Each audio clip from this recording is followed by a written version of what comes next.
Welcome into NFL Kickoff Live. It'll be the best 2 hours of football talk every single Friday, where we'll take you around the NFL, talk about every team, every game, and get local insight you can't get anywhere but right here on Locked On. So I'm your host, Tanitra Batiste, and alongside me is Jarvis Davis. I got Kyle Krabs with me, and we are jumping right in as the 2023 season kicked off last night. Now, about last night, our Matt Derry from Locked On Lions has all the deets with reactions from Lions versus Chiefs. Week 1 win in Arrowhead on Thursday night. The Detroit Lions have at least fans thinking about restoring the Rory 21-20 thriller. And Jared Goff, Dan Campbell, they are saying we are here. Speaking of here, Matt Derry here with us now. And he is our host for Locked On Lions. Matt, how did Detroit go into Arrowhead, one of the toughest places in the league to play, and go win? Pete, I mean, it was what a wild game, certainly on Thursday night. The Lions were not just there to show up, not just there to get a little run on NBC and be the cute little story. They came in there and were very physical early. I thought the defense played pretty darn well, holding Patrick Mahomes to 20 points. Obviously, Kelsey was not there. The Kadarius Toney drops were a huge factor in this game. But at the end, Lions down 6. Really impressive drive. Defense gets a stop. Then they run it out with just physical play up front with their offensive line, shades of what happened in Green Bay last year in Week 18. I just got to bring that one up. You know it well. And they're 1-0. This was some kind of victory. No one is going to take the win away from them, right? It counts. It's in the standings. The hay is in the barn, all those cliches. But we know no Chris Jones, no Travis Kelce for this one. So if you're going to do the glass half empty take here, you could say, okay, well, the Chiefs didn't have their 2 best players. If you're the Lions, what's the counter to that? You don't care. You don't care. Mahomes is 5-0 and going into tonight in Week 1 games. A lot of things went against the Lions. I mean, Taylor, the right tackle for the Chiefs, Terry McAuley on NBC, the referee expert, the former referee, is saying he jumps off sides or he's false starting on every play, and he's lined up correctly, lined up as a slot receiver. Chris Collinsworth said at one point, like he just was not in a legal position the whole game. Right. So, and look, that's a tough place to play. They raised the banner, all of those things. I just think for Detroit, and you know this well, Peter, you've been around this division. I mean, they don't do this. This is not something that Lions fans are used to, Lions executives, anybody is used to. The last 2 games they played on NBC in front of everybody, and they've gone into Lambeau and Arrowhead and won. That's arguably the 2 toughest places to win. So, hey, sky's the limit for this team, and they can play a lot better. There were things they didn't do well. The play calling wasn't great. Jahmyr Gibbs, guy touches the ball every time, and it's 8-9 yards a touch. Yet there were series he was on the sidelines. They got things to correct, and yet they still won. Yeah, winning, not just going into Lambeau Field and won, beat Aaron Rodgers at Lambeau Field, and then went into Arrowhead. Didn't just go into Arrowhead and won, beat Patrick Mahomes. Pretty good stretch for this Lions team. Matt, thanks for your time. All right, Pete, thank you. Now, team, Matt mentioned what the story was for last night, but my question to you guys is this: what was the story of last night for you? Jarvis, go ahead. To be honest with you, it has to be Patrick Mahomes looking like he was out there by himself trying to make plays, right? Because that's one of the things that, it's just so amazing how fluid this dude is when he's back there, and you got Aiden Hutchinson like breathing down your neck for seemingly every play. That was one of the things that I really like. It just gave me a really good peek into how really great Patrick Mahomes is. Now, don't get me wrong, I knew he was great, but for him to be able to consistently go out there and just work his magic, I think that was just a big storyline for me. And early on, it looked like he was going to be able to pull it up.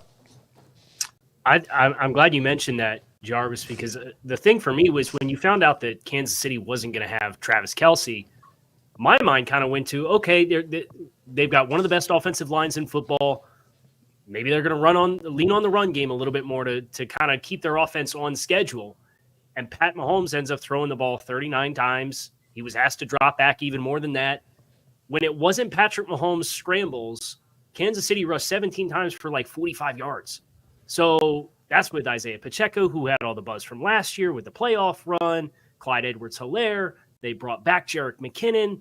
I had a certain expectation of what it was going to look like, and instead, it just felt like it was Pat, drop back, nobody's getting open, so now I got to go get outside the pocket and make stuff happen on every single play. So it was a really enlightening peek in what life without Travis Kelce looks like in this offense, but it was not the style of calling the game that I was expecting once we found out that Kelce wasn't going to suit up.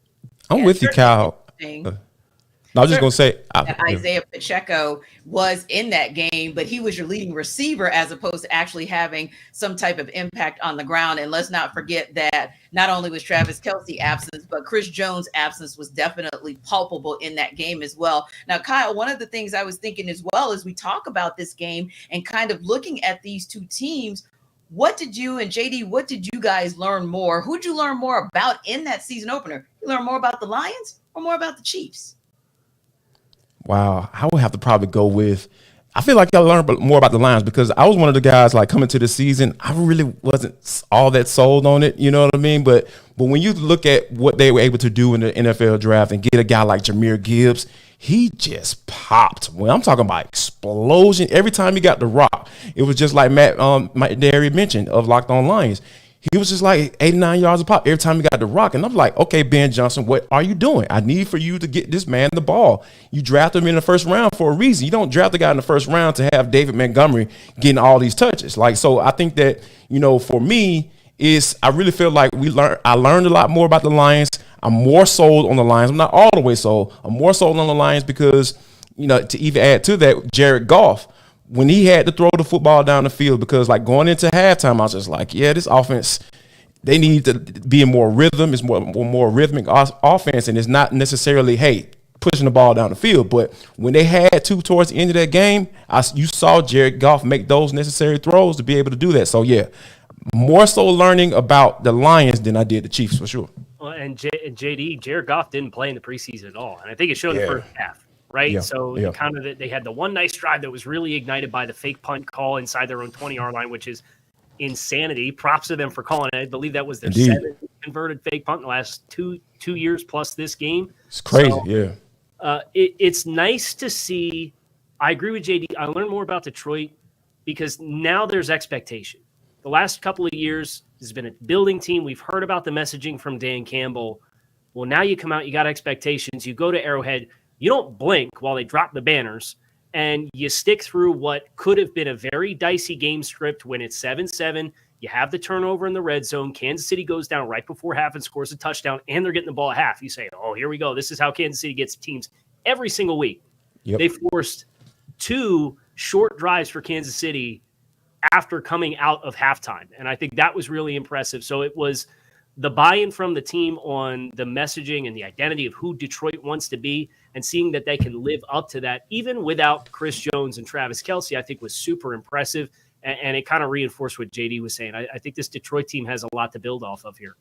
Yeah, and that may actually be the 8 minutes that were the deciding factor in this game. Oftentimes we look at the 60, but really a lot of times it's the 2 to 4 minutes heading into halftime, the 2 to 4 minutes coming out of halftime that really dictates the game. And I kind of agree with you, Kyle. I think that's what we saw last night. Now, listen, we got a lot of games that are going to be some interesting, intriguing matchups because we have, first of all, so many games that have divisional matchups right out of the gate, right? So I'm going to ask you guys to get a little hot takey when you look across the season, and particularly when you look at this, how some of these teams are starting out, how some of these divisions are starting out. Give me a bold prediction. You can go week 1 or you can go this entire season, but give me one of your hot take bold predictions for this NFL season. I am going to go with Lamar Jackson is going to win the league MVP. Here's why. Because I really like what Todd Monken is as offensive coordinator, because we know back in 2019, he got let go from the Cleveland Browns. He went down to Georgia, and we already know how that movie ended, right? They won back-to-back national championships, and he was able to get it done. And I think what did that for Todd Monken was he understood, hey, I know you want to sling the ball all around the yard. I get it. But you have to implement that run game, and what the Georgia Bulldogs were able to do, running at 12 personnel, 2 tight end sets, sounds kind of familiar, right? When you talk about the Baltimore Ravens and how they want to run their offense. So I think that add on top of that, with the wide receiver depth that they have now, Rashad Bateman, Odell Beckham, Zay Flowers, I think this kid's going to be special this year. So when you have all of those factors coming in, I really feel like Mr. Lamar Jackson, Mr. Jackson, if you're nasty, he's going to be the MVP of the league this year. All right, so I got one for the guy with the Falcons jersey hanging on his wall behind him there. Bijan Robinson, NFL rushing king as a rookie. I think he leads the league in rushing yards. Yes. Bijan's the dude, right? So He's obviously special, your man. running back that gets drafted in the top 10, that's already special. But then you put the vision, the size, the physicality, the explosiveness, all of that into Arthur Smith's zone rushing offense with an offensive line that has had several seasons to really gel with everything moving as one. You know, you got these 5 units plus your tight ends and your other backs and your wide receivers that are blocking from the slot. And the impact of that getting these gaps. And then you have an instinctual runner with the vision and explosiveness of Bijan to be able to quickly process those gaps. I think he's a tailor-made player for this system, and I know that they've got Tyler Algier. I know that Cordero Patterson's going to have something to say about touching the ball every single week. I know Drake London's a really exciting player. I know Falcons fans are really hoping to see more of Kyle Pitts versus last year, but I just can't imagine the investment that was made in Bijan Robinson, his special talent in Arthur Smith's offense. I think he leads the league in rushing this year. Yeah, kind of similar to Jahmyr Gibbs, right? Hey, you draft a running back in the first round nowadays, you better use him. And, I'm going to make a bold prediction. Kyle, since you went the way of the Falcons with your bold prediction, I'm going to go the way of Miami with the bold prediction and say that I think you guys might be they might be some sleepers down there in South Beach. And we might just see you guys making a trip to the Midwest and maybe having some conversation once again about one Patrick Mahomes along with Tua Tagovailoa. But we shall see. Now, listen, there's a guy that a lot of people are looking at. Speaking of switching zip codes or area codes, if you will, he took his talents from the Midwest to the Northeast. We're going to talk about what's behind him and what's in front of him. But first, Jarvis, let's talk a little bit about Nutrafol. Guys, let me tell you about Nutrafol. You don't have to choose between better hair growth and your health. Nutrafol provides a whole body health approach for men that promotes healthier hair, no drugs, no compromises. You just get better hair. That's what you're going to get. Men thinking losing their hair is inevitable, right? I still got mine, thank God I still got my hair. But, if I get to a point where I start to lose it, guess what I'm going to? I'm going to Nutrafol, because you could take control of your hair's future with Nutrafol's science-backed hair growth supplement for men. So go to Nutrafol.com/men and take their hair health wellness quiz, right? Identify the causes of your thinning hair, and Nutrafol will give you a personalized plan for better hair health through whole body wellness. None of this generic stuff, right? They're going to get very specific and help you out. So they support your Nutri hair growth, and so take the first step to be visibly thicker, healthier hair. For a limited time, Nutrafol is offering our listeners $10 off your first month subscription and free shipping when you go to Nutrafol.com/men and enter the promo code LOCKEDONNFL. Now, I tell you, we don't quite know yet whether Aaron Rodgers will or won't need Nutrafol because, hey, he has not had to deal with that New York media or that New York press at length yet, right? But of course, while he was in Green Bay, he was the darling, and he helped that rivalry between the Bears and the Packers be very, very one-sided. Now we're talking Jordan Love under center for the Pack, and there are higher expectations this year for Justin Fields for all that the Bears put around him in the offseason. So you got to ask, will this rivalry be revived? Will Lauren Cox from our Locked On Bears show and Peter Bukowski from Locked On Packers break down their expectations for Bears Packers? When I think about how the Bears can win this game and what worries me the most, it's two things. It's the Bears just dominate on the ground. You mentioned this. The Packers have to be able to at least credibly stop the run so that it's not 7 yards a play, or that Justin Fields is not just ripping off multiple 20-yard runs. Just limit the damage a little bit. But if they can stay on the move here with the run game, you throw in a little play action, the boot game, that can be a huge thing. To your point, if they're down 14-3 last year, the Bears just kind of kept running their offense. Like, it was kind of inexplicable at times when they'd be down and they're just like, no, we're just going to keep going. And by the way, a lot of the time it worked.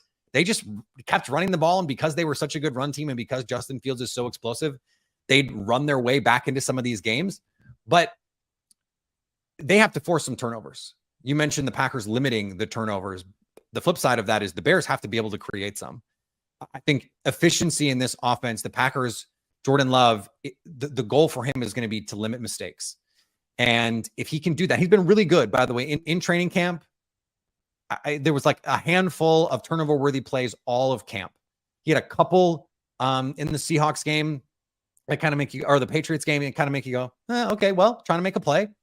You understand that. But for the most part, he has limited those mistakes.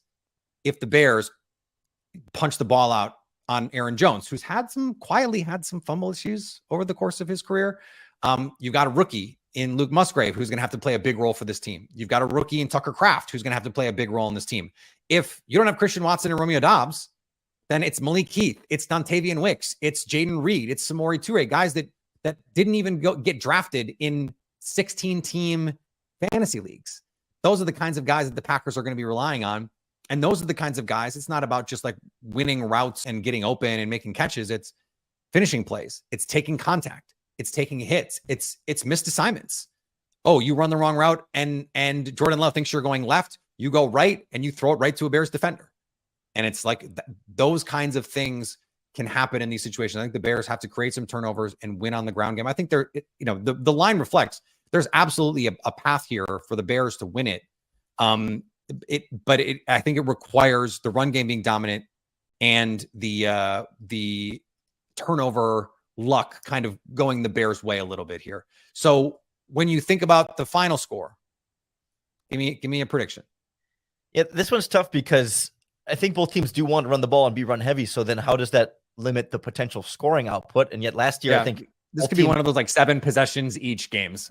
Yeah, but it'd be like last year, like both games had some decent scoring, despite both teams having some rushing success in those games too. So trying to hone that down has been a little bit of a challenge for me. But for me, Peter, we've done a lot of these crossovers over the years, and pretty rarely have I been able to come onto one of these crossovers and actually predict a Chicago Bears victory with any sort of like real confidence. I mean, most of the time it's like, yeah, how much are the Packers going to win by? But to me, I'm ready to say 24. Week 1, 2019 is the only time I can remember you doing it.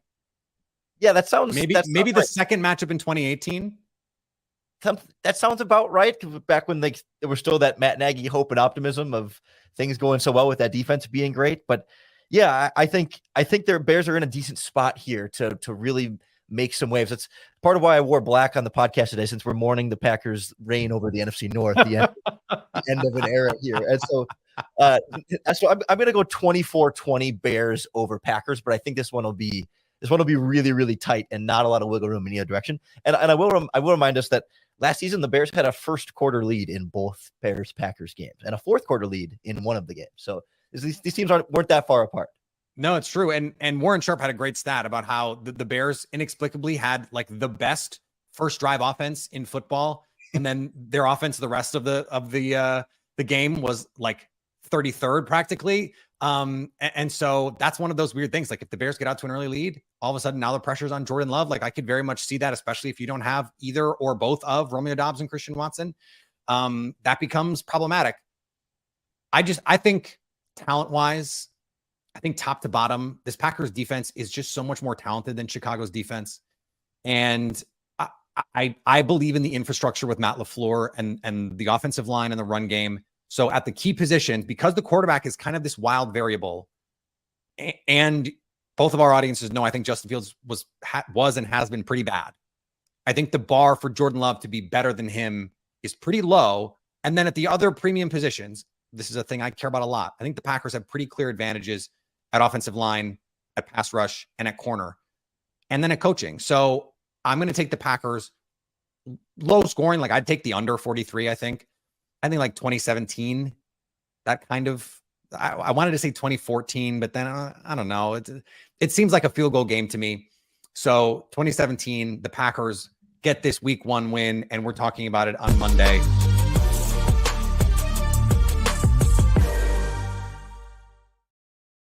All right, that might be one of those fun ones because it's intriguing because we don't quite know a whole lot about Jordan Love, don't quite know a whole lot about what Justin Fields will look like this season. Guys, thoughts? I'll tell you what, you better have Christian Watson ready to go for this football game with his hamstring issue. And because Peter Bukowski laid it out.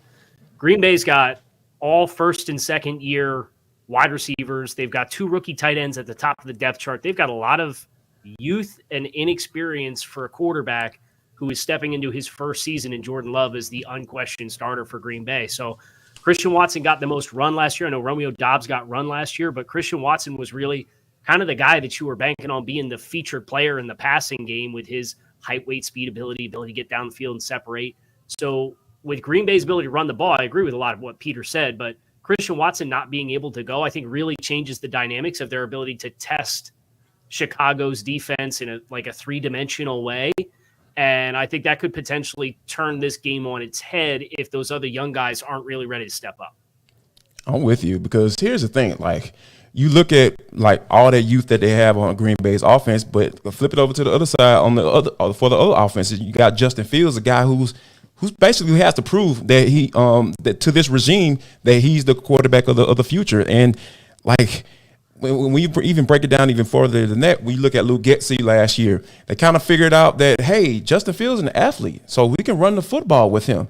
But first, he's been sacked 91 times in 2 years. So those are some of the things you have to be able to protect them. But if the Chicago Bears are able to protect Justin Fields, I really feel like this game can get a little loose, man. And now you have a deep threat in DJ Moore who definitely we know can make plays, because anybody who can put up numbers for the Carolina Panthers, and given what they've had at quarterback for the past few years, that man deserves a trophy, to be honest with you. And I think that Justin Fields can absolutely get him the rock when need be. So I'm with you kind of on this one too, Kyle, because that youth scares me on Green Bay's offense. We don't know what Jordan Love is, right? I can't even say I'm not sold on him because we don't know what he is. He's played 10 games in the past 2 years, so we can't really make a judgment off of that. But I think that what we've seen from Justin Fields, we know he can be dynamic. We know he can make plays. And now you get him some wide receiver threats. And now you got an improved offensive line. And I think that right now, I'm looking at this game as okay, if Green Bay don't do what they need to do as far as getting to Justin Fields, this game could get out of hand.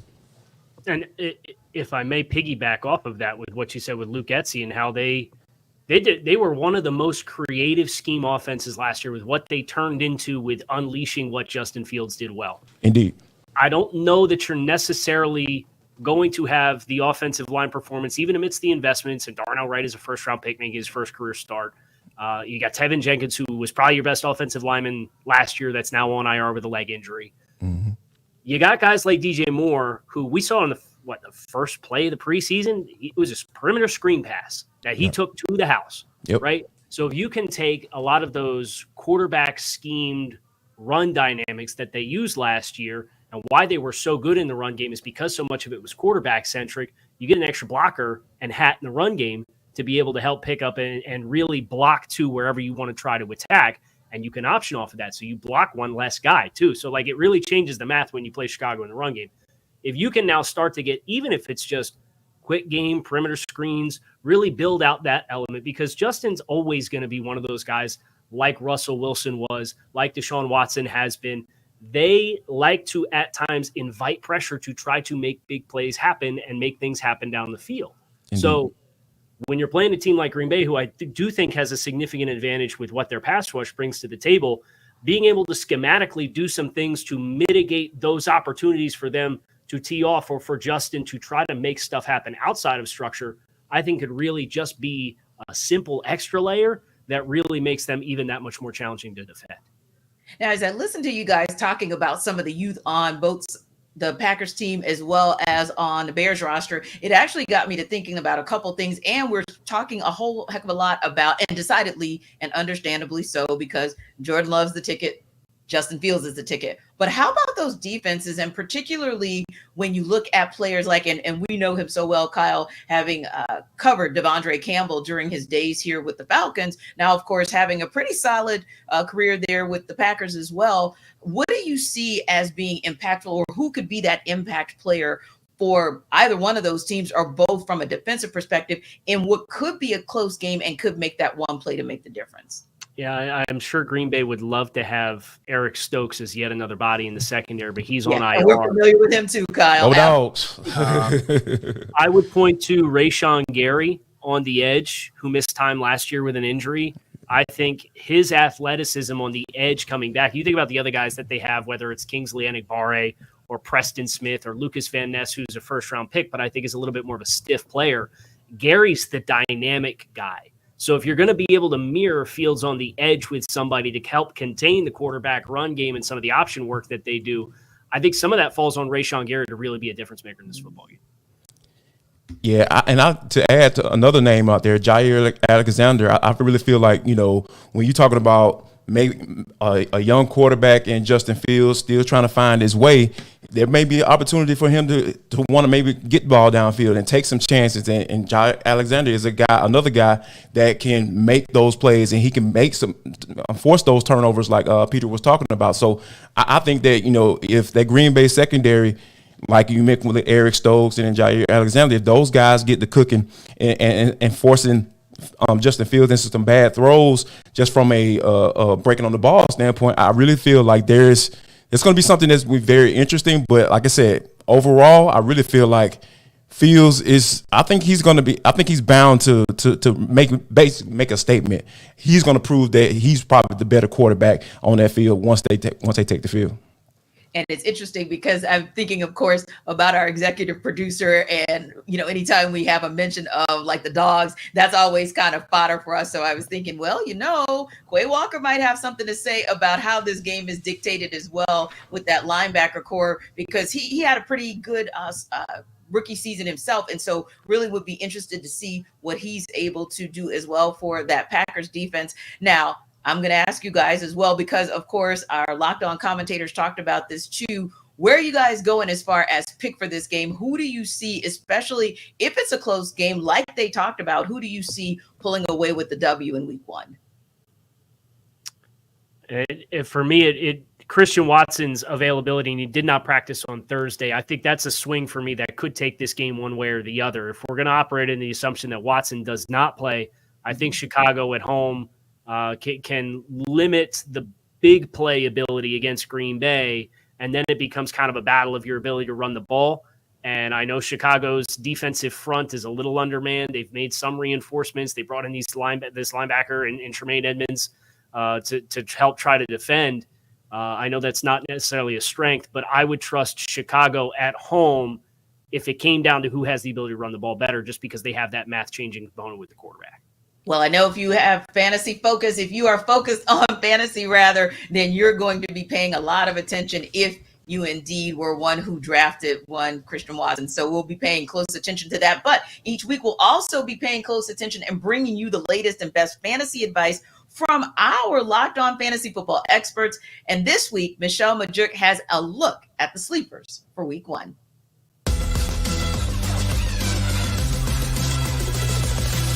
Week one for fantasy football can be a wild ride. There's always guys who come out in week one and outperform the expectations way more than we thought they were going to throughout the offseason. So I have 5 sleepers that I'm really high on in week one for fantasy football. To start, it's running back Raheem Mostert for the Miami Dolphins. He's going up against the Chargers. Raheem Mostert is pretty much the only healthy running back left in this Dolphins backfield. And when he's been given the workload with the Dolphins, he's had very solid fantasy games. So last year, at 5 games with more than 15 touches, averaged 18 fantasy points per game in those games. And the Chargers were a very bad rush defense, at least they were last year, allowed the second most rushing yards to running backs last season. So I'm really happy to start Raheem Mostert in fantasy football this week. And then another 2 running backs I have as sleepers this week. They are playing in the same game. I got the Bears running back Khalil Herbert going up against the Packers, and then Packers running back A.J. Dillon going up against the Chicago Bears. So starting off here with Khalil Herbert, he's only had 3 career starts very small sample size, right? But he's averaged 16.2 fantasy points per game in those 3 starts. And the Packers were a bad rush defense last year. They allowed the 5th most yards per carry and 9th most fantasy points per game to the running back position last year. And then for A.J. Dillon going up against the Bears, we know the Bears stink on defense, right? Maybe they'll get a little bit better, but last year they allowed the 2nd most fantasy points to the running back position. And Dillon ended the 2022 season on a high note. He scored 6 touchdowns over the last 6 games of the year, and he has a chance to start super hot in this matchup as well. A.J. Dillon and his teammate Aaron Jones combined for 72 touches, 406 yards and 3 touchdowns over their 2 games against the Bears. And Dillon put up over 20 fantasy points the last time he played the Bears in week 13. I think both A.J. Dillon and Aaron Jones are great starts this week. And then to end my sleeper list here, it's a duo. I have a quarterback, Sam Howell, with his wide receiver, Jahan Dotson. These are the 2nd-year players for the Commanders who I just think are going to have awesome breakout seasons. But then they get the best matchup of the week against the Cardinals, who were already incredibly bad last year at stopping the pass, allowed the highest opponent completion percentage in the league and the 2nd most passing touchdowns last season. And they're only expected to be worse. They lost 7 starters from last year and did very little to replace them.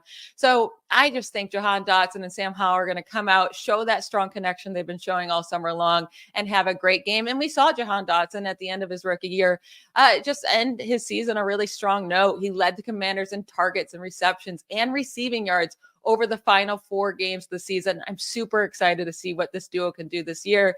Jahan Dotson, I consider a must start in week 1. And then Sam Howell is a viable quarterback if you're looking for someone with high upside to start the year.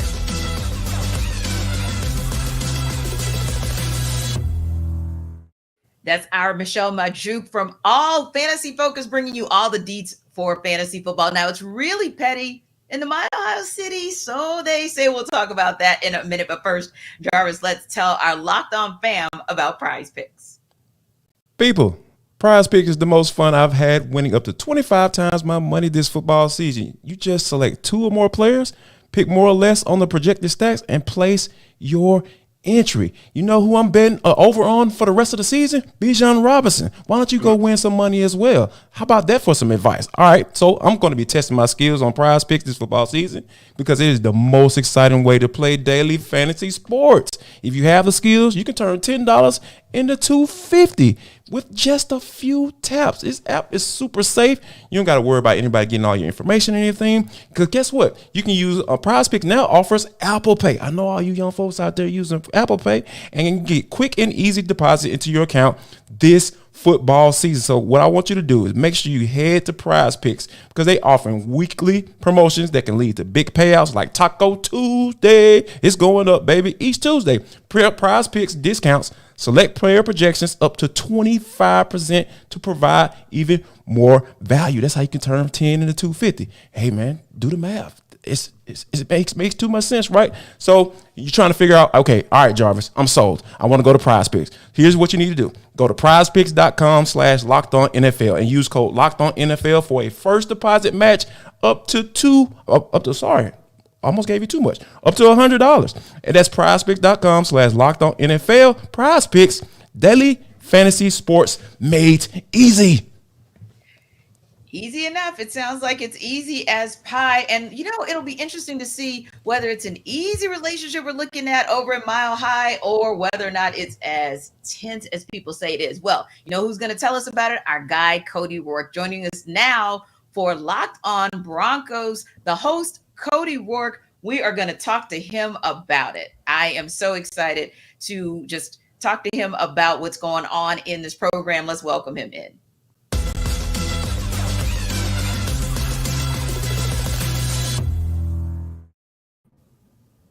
All right, Cody, we're not going to even mince words here. We're going to get straight to it. What is up? The real deal with Sean Payton and Russell Wilson?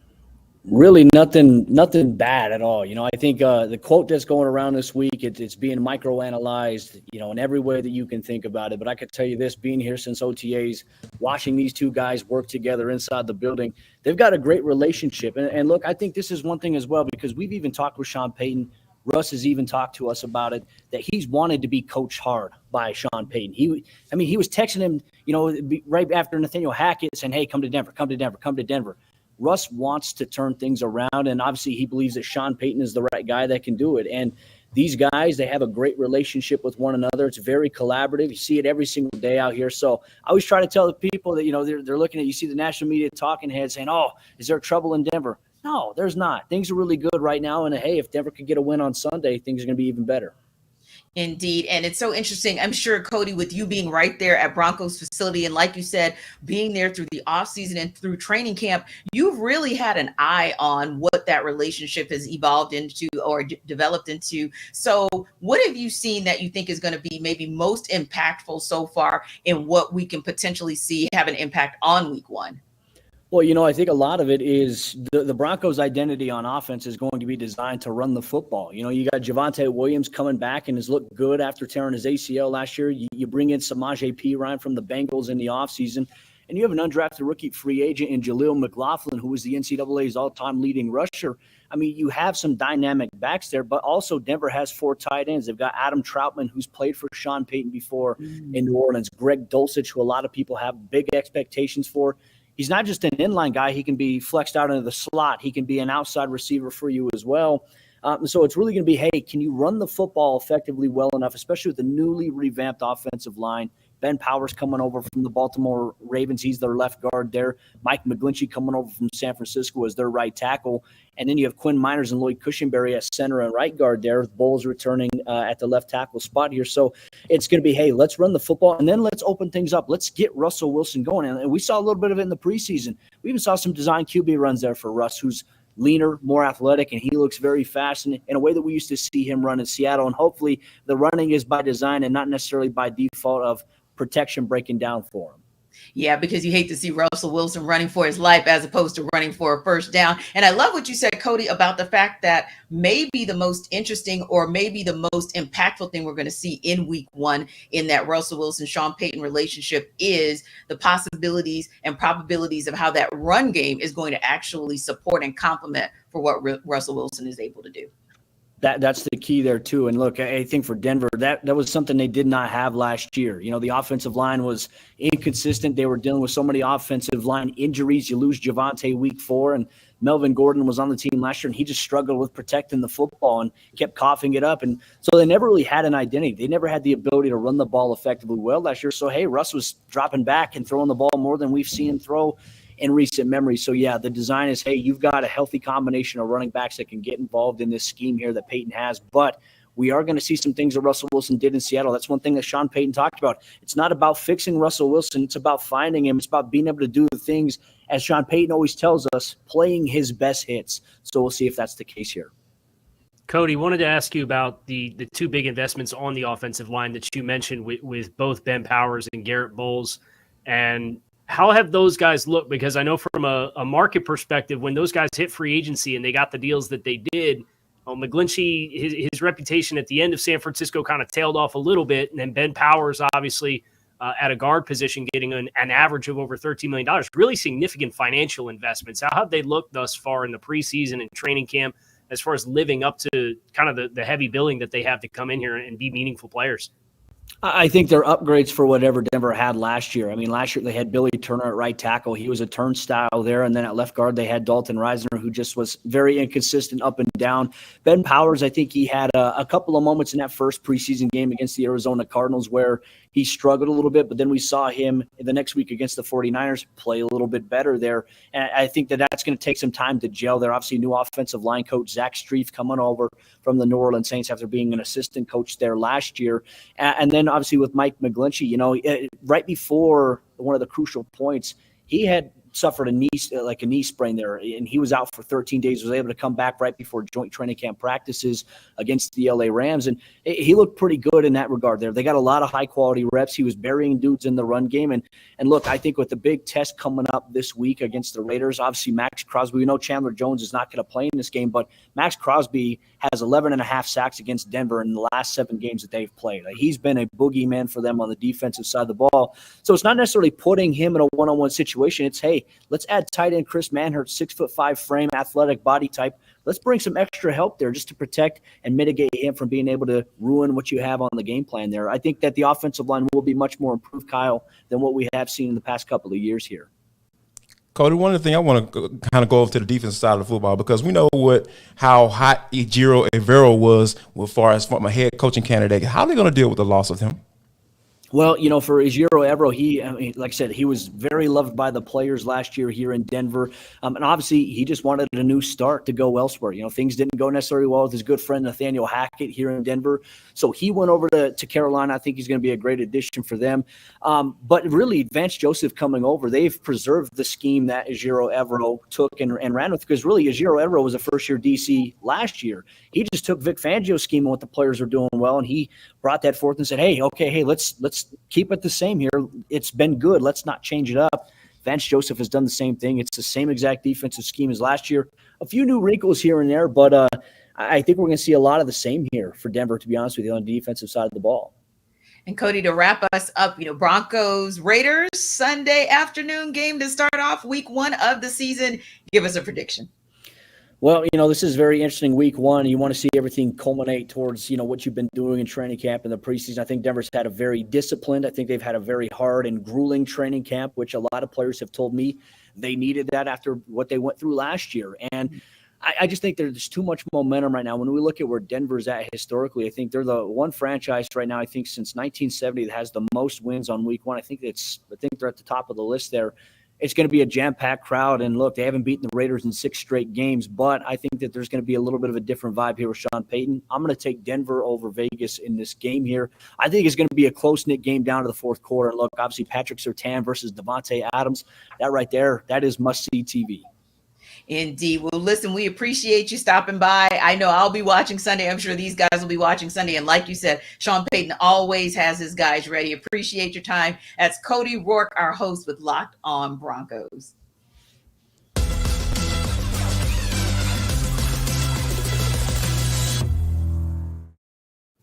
All right, guys. Time for a little sell me why. Got to make the case for some of these matchups come Sunday. Now, the Seattle Seahawks, they're currently 5.5-point favorites on FanDuel over division rival, the Los Angeles Rams. Here's Corbin Smith from Locked On Seahawks. He's going to tell us why Seattle will cover the spread. This is Corbin Smith for the Locked On Seahawks podcast. The Seahawks are 5.5-point favorites heading into their season opener, coming off a surprising playoff season against a team that's expected to be rebuilding in Los Angeles. The Seahawks have all the goods on offense to be able to cover this 5.5-point spread. Geno Smith's got a ton of weapons around him, including newcomer Jackson Smith-Njigba being added to DK Metcalf, as well as Tyler Lockett. That trio by themselves would make defensive coordinators quiver in fear, but you've got a good tight end group. You've got a pair of running backs, and Ken Walker III and Zach Charbonnet behind an improved offensive line as well. That offense by itself should give the Seahawks a chance to be a legitimate contender in the NFC and have a real good chance to get a big win against the Rams in their opener. Interesting stuff. What do you guys think about that? Give me a reaction. JD? You know what? To be honest with you, if Seattle doesn't win this game, I really question a lot of things about what Pete Carroll is doing over there, because when you think about what the Rams are and where they are as an organization, it is totally clear that they are in rebuild mode. And to be honest with you, they probably wouldn't even care if they lost every game this year, because hey, who wouldn't want Caleb Williams to come across the street to be the number 1 overall pick to put on that blue and yellow. So I think that, overall, I think Corbin makes some really great points as far as being able to run the football. We know what Geno Smith did. He was an MVP candidate for a spell last year. So for him to not only he doesn't have to play like he did last year, but if he can kind of bring a portion of the way he played last year and pair that with their running game that they have, that Pete Carroll has always been a fan of, except for when they were in the Super Bowl and what happened against the New England Patriots and all that stuff. But ideally they want to run the football and make sure and play off of that. And I think that Geno Smith will be more than capable to do that against the Los Angeles Rams.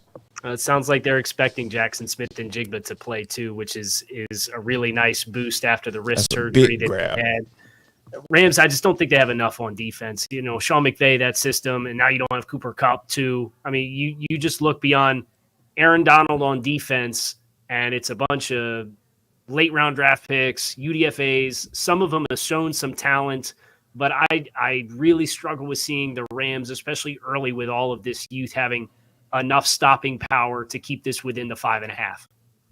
Yeah, it'll be interesting to kind of see what this matchup is, because it does seem like these are two teams going in totally opposite directions. Now, the Cincinnati Bengals paid Joe Burrow, so now it's time for Joe Cool to get you paid. The Bengals are currently 1.5-point favorites over the Cleveland Browns in Cleveland. Can Joe Cool get it done? Yes, absolutely.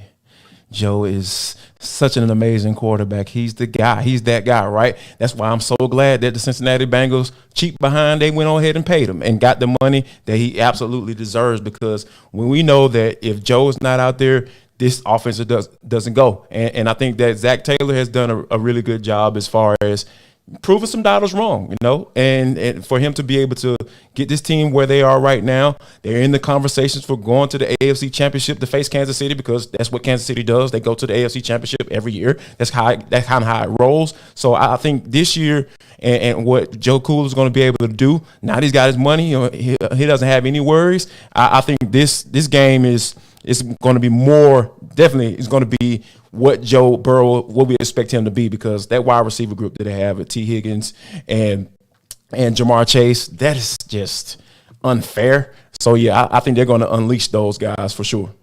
What's really interesting, and it gives me pause, you know, you want to give Cincinnati every benefit of the doubt, but Cleveland is 8-2 against Cincinnati in their last 10 games that they've played against them straight up. And Cincinnati hasn't scored 24 points in a game against Cleveland since 2020. So they have not had a lot of offensive success. And then you add in Joe Burrow with the calf strain, not participating all throughout the course of the preseason. So I do think there is some storylines here that muddy the water a little bit. I would be inclined to give Cincinnati the benefit of the doubt just because of the team success that they've had, but not for nothing. That Cleveland defensive front got a lot better with adding Zadarius Smith and adding Shelby Harris and adding Dalvin Tomlinson. Like that their primary weakness last year was greatly overhauled. I think this is one of the best games of the week. Kyle, I'm kind of, I just want to add a little real quick, T.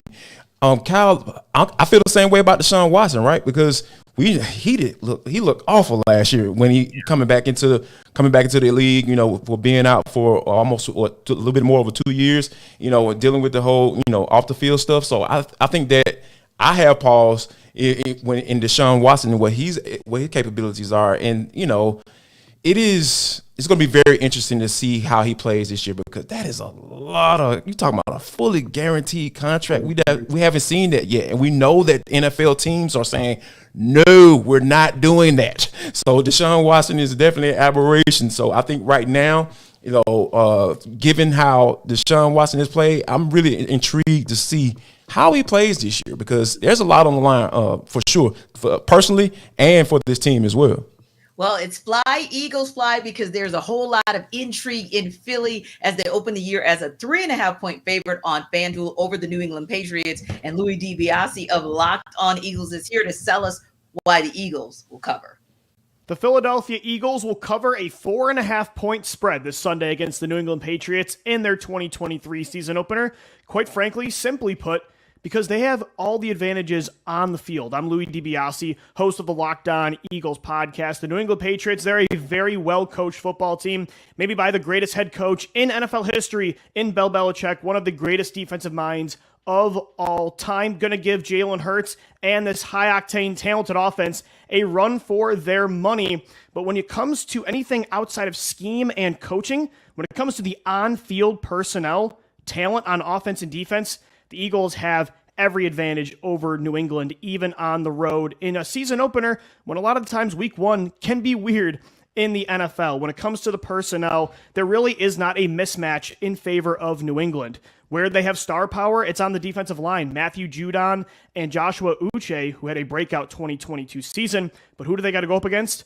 Lane Johnson and Jordan Mailata. Yeah. The only thing I think New England's got going for them is they got the Tom Brady halftime celebration of career thing going for them. So I guess that's the silver lining here. But it just came out. Jack Jones, the corner, who is a second-year player, really promising, has a hamstring injury. He's going to miss time.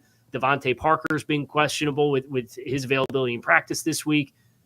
You got a new offensive coordinator in Bill O'Brien. Now, granted, Philadelphia has both coordinators got plucked for head coaching jobs, so that change will exist as well. But I generally agree that Philadelphia just has a stark talent advantage, and the things that New England does well, Philadelphia should be able to counter. And then New England's coming into this game potentially without a couple of good guys. Starting right tackle Riley Reif just went on IR this past week as well, so I'd take Philly covering.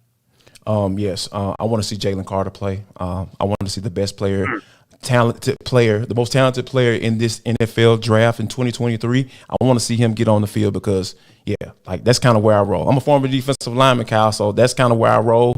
Like, I'm always going to be catered to those guys, and I'm looking to see what Mr. Carter can do once he touches the field.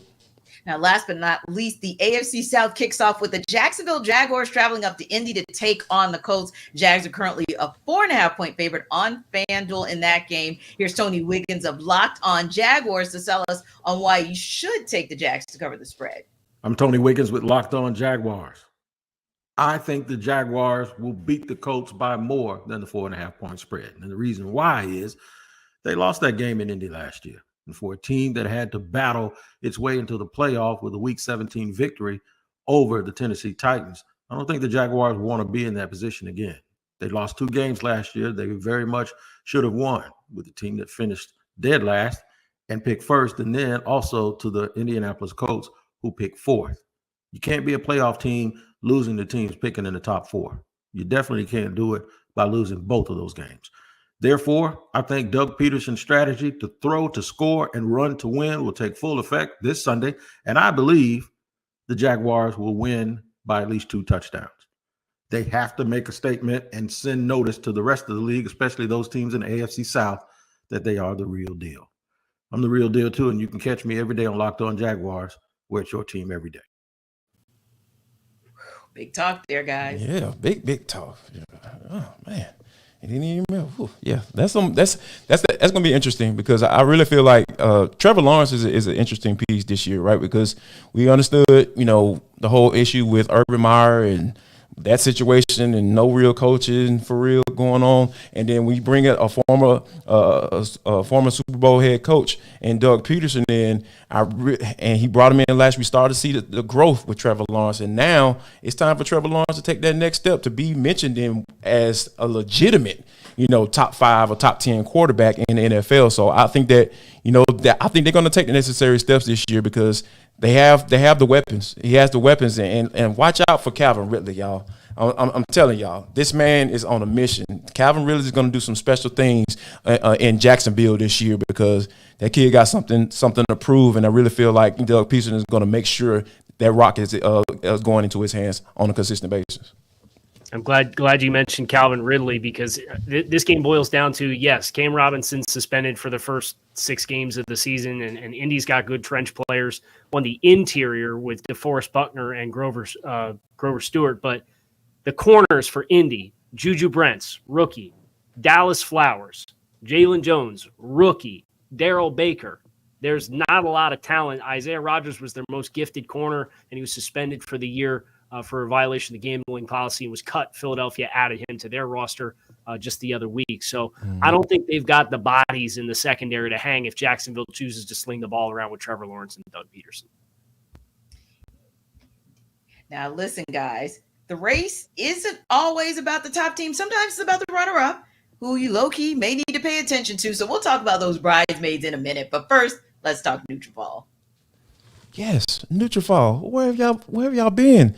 Y'all ever heard about Nutrafol? I'm about to tell you. Guess what? You don't have to choose between better hair growth and your health. Nutrafol provides a whole body health approach for men that promotes healthier hair. You know why? When you have healthy hair, you can appeal to the opposite sex or however you get down because they are absolutely no drugs, no compromises, just better hair. That's it. It's pretty simple, folks. Men think losing their hair is inevitable, and take control of your hair's future with Nutrafol's science-backed hair growth supplement for men. Because guess what, guys? I still got my hair. I'm so thankful for that. And if you are on the verge of thinning hair, I need you to go to Nutrafol.com/men. And guess what?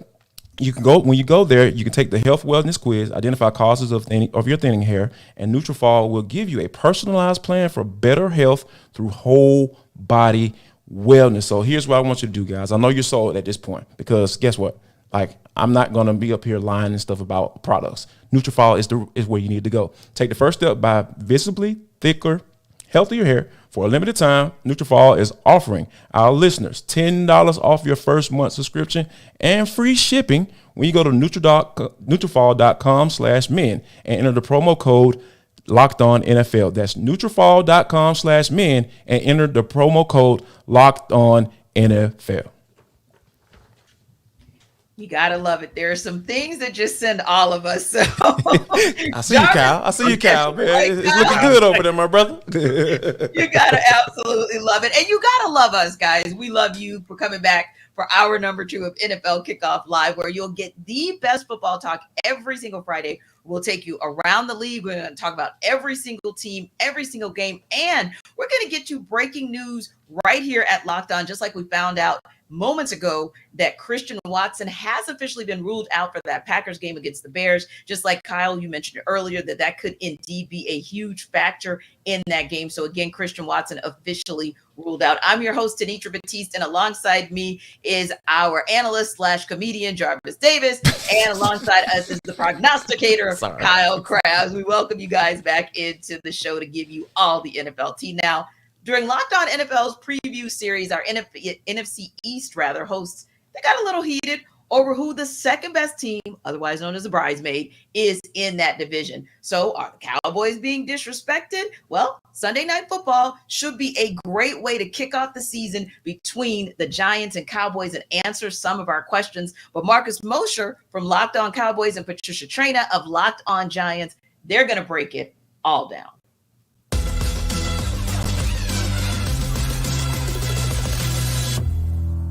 Cowboys Giants NFC East divisional game. Dallas playing on the road on Sunday Night Football. I just have a hard time believing that this game doesn't come down to the last possession or two. I mentioned out top how I'm a little worried about the clunkiness of the offense for the Cowboys. I'm a little bit worried about the offensive line. I think we're going to have one of those, 17-17 type of games going into the last 6 minutes of the game. And it really comes down to this for me. I think Micah Parsons is ready to have one of those years, like a defensive player of the year type of season. And he's ready. I've never seen a player look more dominant in training camp. And on a primetime stage, we know he always shows out. He was absolutely phenomenal in the week 1 game last year against Tampa Bay. I think against this offensive line, I think he's ready to put on a show. I'm going to say that Parsons has 2 sacks, a couple game-changing plays, and the Cowboys win 20-17 in a really ugly, low-scoring game. Yeah, I'm with you. I think this is going to be a tight game. The last 2 games, if I'm not mistaken, the Cowboys have won by 8 points or less. Mm-hmm. So that was last year when the Giants really didn't have, household receivers, early on. They were still trying to figure out their offense a little bit. Daniel Jones, was he going to be good? Was Saquon going to be Saquon again? The defense played without Kayvon Thibodeau, who was dealing with a knee injury. There were a lot of question marks for the Giants, but yet they still managed, like I said, in the 2 games they played, it was 8 points or less last year against the Cowboys. This year, I think the Giants, first off, they're healthy. That's a big, plus. This time last year, there were guys that just, like I said, Thibodeau wasn't able to play. You had question marks about Saquon and how good he was going to be. You don't have question marks regarding the team's health. I mean, maybe a couple here and there, but nothing major. The offense has looked more explosive, but you take that with a grain of salt a little bit, because it's like your team's offense going against your team's defense, and it's always like, sure, okay, which is better? Who screwed up and who didn't. That all being said, I think the Giants are going to, I think they averaged under 25 points last year. I think they're going to top that this year. I feel pretty good about their ability to score points. Darren Waller, as you said, is probably going to be a nightmare to cover. So I think he's going to have a big game. On defense, good luck picking who you're going to block or double team up front from that Giants defensive 7. Is it going to be Thibodeau? Is it going to be Azeez Ojulari? Is it going to be Leonard Williams? Is it going to be Dexter Lawrence? Or is it going to be Isaiah Simmons? Who's it going to be? So pick your poison there. I think the Giants are going to beat the Cowboys. And you know what? I'm going to go with a 7-point Giants victory. I'm going to say 27-20. Interesting. It wouldn't shock me. Week 1 games tend to be a little bit random, right? I think most people would project. I mean, we can see by FanDuel's win totals, the Cowboys have higher odds of winning the division, higher win total. But Week 1 games are weird, especially division games. And being this is a Sunday night game in New York, the Giants did play some of their starters in the preseason and frankly looked really good doing so. I think Brian Daboll's a really good coach. It wouldn't shock me at all. Yeah, and as we've been talking about on the show, we've been talking about some of the new wrinkles that the two teams haven't seen. Mike McCarthy obviously calling the plays. Mike McCarthy has called plays before when he was with the Packers, but now it's a different, personnel group, talents and strengths and weaknesses and stuff like that. The question marks in the trenches are the Giants. Will the Giants' offensive line hold up? That to me is the biggest X factor, I think, at this point. So, a lot of things that we're going to learn about both teams. Obviously, this is a big game, not just because it's the week 1, but it's a division game. So it actually counts as 1.5 games for the winner because they take the head-to-head tiebreaker. And the two teams don't see each other, I don't think, until after the midpoint of the season, if I'm not mistaken. Yeah, it's a big game. It's why I typically don't love playing division games early in the season. They're still trying to work out some of the, the messes and all that kind of stuff and go through all the injuries, and we'll see. I'm excited. Cowboys Giants Sunday Night Football doesn't get any better than that.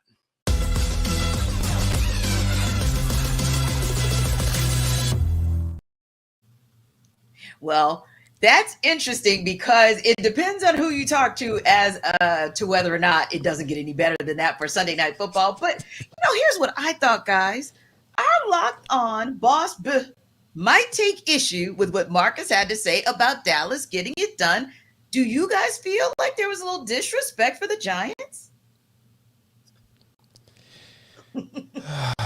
Whoa! That's okay. Go ahead, Kyle.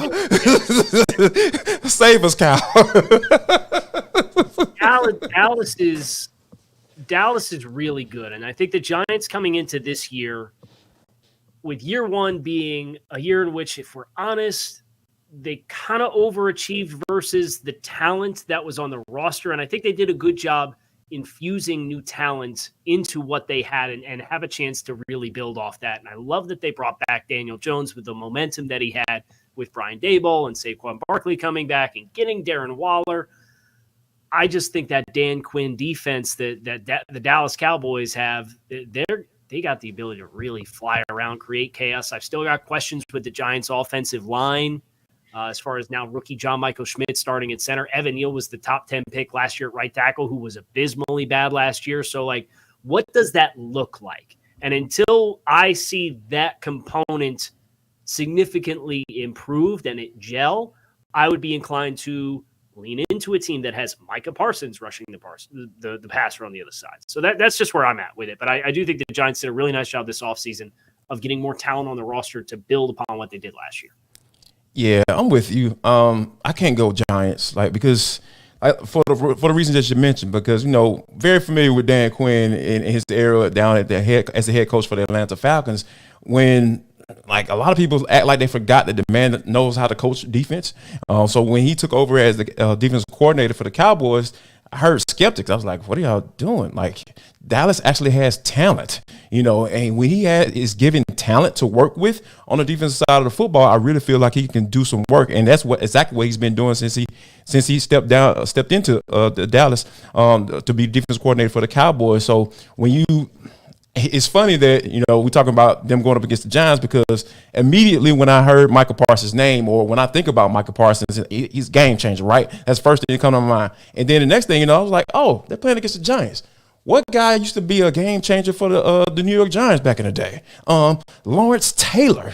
Yes, that dude. I said that. I put those two names in the same conversation, right? I put those two names in the same sentence. Yeah, I might be losing my mind right now. But when you think about what Michael Parsons is able to do from any position, line them up over the guard, you can line them up over the tackle, you can stand them up and have them playing the off-ball linebackers. The guy just is so talented, and if Quinn moves him all over the place. So when you see number 11 on that field, you have to be able to account for him. I know a lot of times when quarterbacks come to the line of scrimmage, they acknowledge the Mike lineman, or 55 the Mike, 75 or 43 is the Mike. Nah, you need to say, hey, 11 is over here.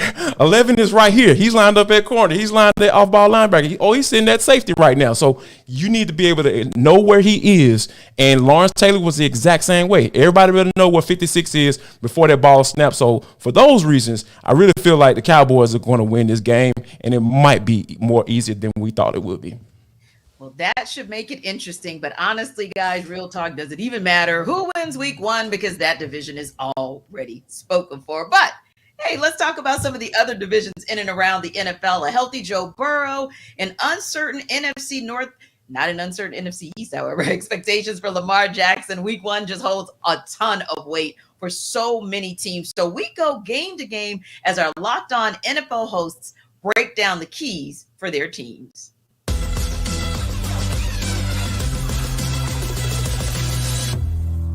Will Joe Burrow and the Bengals beat the Browns for just the second time in Burrow's career and win in Cleveland for the first time since 2017? Hi again, everyone. I'm James Erpine from the Locked On Bengals podcast. And yes, Joe Burrow set to play despite missing the entire preseason with a calf strain. He's practiced all week long, returned to practice last week, and I expect Burrow to look like Joe Burrow on Sunday in Cleveland. And with this remade offensive line, I think it's pretty simple. Can this Bengals offensive front contain a remade Cleveland Browns defensive line that includes Zadarius Smith, obviously has Myles Garrett? They bolster the interior of their defensive line as well. You have Jim Schwartz, a new defensive coordinator. This game is about protecting Burrow, adjusting to some wrinkles that Schwartz could throw at the Bengals offense. And if they do that, I think they get out of Cleveland with a victory. For more on the Bengals, make sure you check out the Locked On Bengals podcast on the Locked On Podcast Network. I am James Jericho here from the Locked On Bucs podcast, talking about the Buccaneers' upcoming Week 1 matchup against the Minnesota Vikings. While the Vikings are at home and favored by 5.5 points, the Buccaneers have the kind of roster that can go into Minneapolis and get the upset as long as they take care of the football. Baker Mayfield is out to prove that he's still a starting caliber quarterback in the league, and he'll be off to a great start if he doesn't turn the ball over. Same can be said for new RB1 Rachaad White, who is going to be relied upon heavily by offensive coordinator Dave Canales in the offense that he's brought over from the Seattle Seahawks. Against the likes of Justin Jefferson, Jordan Addison, TJ Hawkinson, and Alexander Mattison, the Buccaneers cannot afford to give those players any free opportunities to put up points by being careless with the football. Win the turnover battle, win the game. For more on this and all things Tampa Bay Buccaneers, check out the Locked On Bucs podcast 5 days a week right here on the Locked On Podcast Network, your team every day. I don't know if Tampa Bay is ready for these Minnesota Vikings blitzes. What's up, everybody? It's Luke Braun from Locked On Vikings, and the Vikings are going to blitz Baker Mayfield and the Tampa Bay Buccaneers very hard and very often. And if the Buccaneers cannot miraculously find a way to pick up all of those blitzes, and they do have a suspect interior offensive line, it's going to mean that Baker Mayfield's going to have to dump the ball off a lot. The Vikings can rally and tackle. They should be able to suffocate that Tampa Bay Buccaneers offense. For more on this, you can find the Locked On Vikings podcast wherever you find your favorite shows. The DeMeco Ryans and CJ Stroud era will officially begin Sunday against the Baltimore Ravens. But what will it take for the Houston Texans to pull off a very unlikely upset? I'm Cody Davis, one half of Locked On Texans, and the biggest key to victory for the Houston Texans will be whether or not their offensive line can overcome injuries. This is an offensive line that entered training camp looking pretty promising. However, due to the loss of Kenyon Green, Scott Quisenberry, and Titus Howard, who was literally just put on IR, the Houston Texans have a lot to overcome with their offensive line. Because not only do they need to make sure that they keep the pocket clean for their rookie quarterback, without a shadow of a doubt that the offensive line need to do everything possible to create enough gaps and holes in order for Damian Pierce and Devin Singletary to have an impact, because we all know that the Houston Texans want to run the football. The Baltimore Ravens are set to face the Houston Texans in week 1 of the 2023 season. I'm Kevin Ostreicher, the host of Locked On Ravens, and there's plenty of excitement in Baltimore right now as Lamar Jackson will take the field for the first time since December of last season after sustaining a season-ending injury. And this new offense for Baltimore, Todd Monken coming in replacing Greg Roman, expected to be a lot more throwing, especially with Odell Beckham and Zay Flowers coming in to complement Rashad Bateman, Mark Andrews as well. On the defensive side of the ball, the Ravens have historically feasted on rookie quarterback C.J. Stroud for the Houston Texans, coming in being the second overall pick out of Ohio State. We'll see how he is able to do on this test against Roquan Smith, Marcus Williams, and more Marlon Humphrey.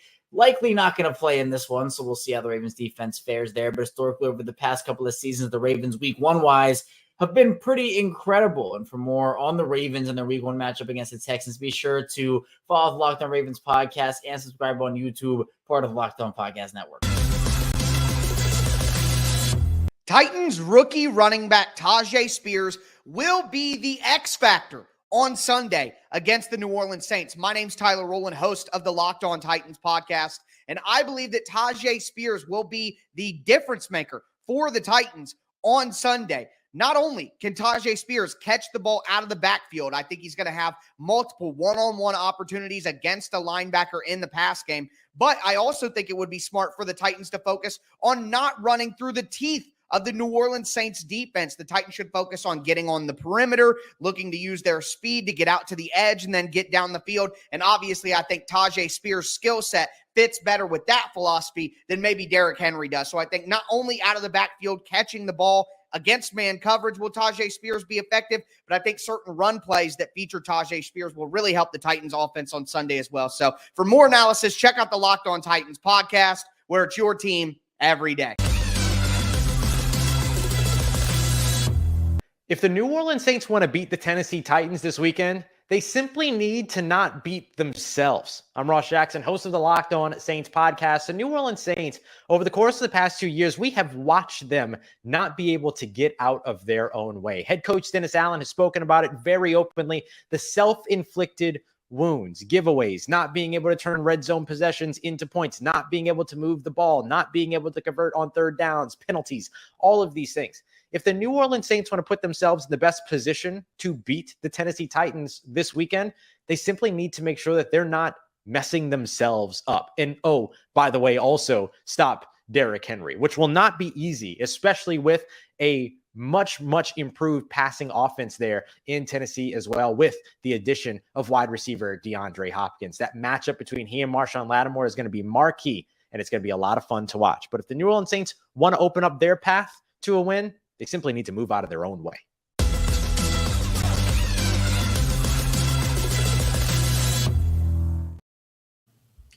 Well, you heard it right here first. It'll be interesting to talk about in 3, 2, 1. We'll definitely talk more about that and the top 3. But first, let's talk Prize Picks. Hey, people. How y'all doing? Prize Picks. Jarvis Davis here for Prize Picks / Locked On NFL. Guess what? All you got to do is Prospect to let you know Prize Picks is the most fun I've had, winning up to 25 times my money this football season. It's week 1, y'all, so it's time to go get to this money. You just select 2 or more players, pick more or less on their projected stats, and place your entry. Guess what? I'm putting all my money on Bijan Robinson. Yes, yep, you heard it here first. Bijan Robinson is going to be that guy. My guy, Kyle Krabs, he already vouched for him too. And y'all know how he get down with the football analysis, man. That's my dude. That's how we get down. We rolling on Locked On NFL Live. But let me move on. Prize Picks, y'all. All right, so testing my skills on Prize Picks in football season. And it's the most exciting way to play daily fantasy sports. If you have the skills, you can turn $10 into $250 with just a few taps. Come on, man. What are we doing? That's like that. Do the math, y'all. That's what you need to do. To go to prizepicks.com/lockedonnfl. They're going to offer weekly promotions that can lead to big payouts like Taco Tuesday. Each Tuesday, Prize Pick discounts select player projections up to 25% to provide even more value. So that's how you turn 10 into 250, 50 into 250, 100 into 300. Man, come on, man. We're doing math over here. So I need y'all to go there right now. Head to prizepicks.com/lockedonnfl. Use code LockedOnNFL for a first deposit match up to $100.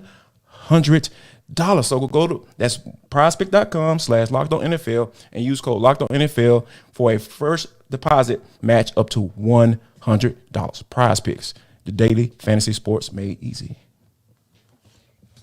Simple enough, guys. Go right there to Prize Picks if you want to get a little money in your pockets this weekend. Now, Kyle and Jarvis, what they also probably want to know about is the top 3 picks, right? Because at the end of the day, you guys might low-key tell them exactly what they need to do with Prize Picks. So let's talk a little bit about the top 3 things that you guys are excited to watch in week 1. Kyle, get us going with your 1, 2, 3.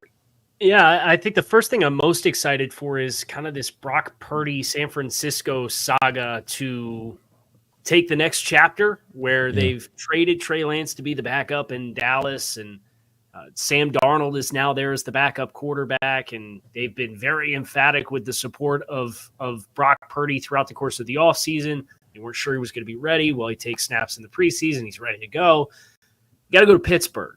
You play the Steelers with TJ Watt and Minka Fitzpatrick and all of the talent that's on that defense. Alex Highsmith has got a really nice contract to be the other pass rusher there.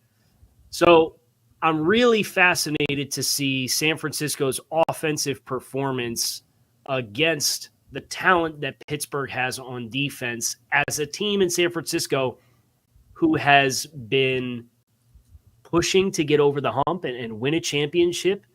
And they've been really close, but kind of these early draft pick decisions have turned around and bit him in the rear end. And Brock Purdy's going to have to be not just along for the ride.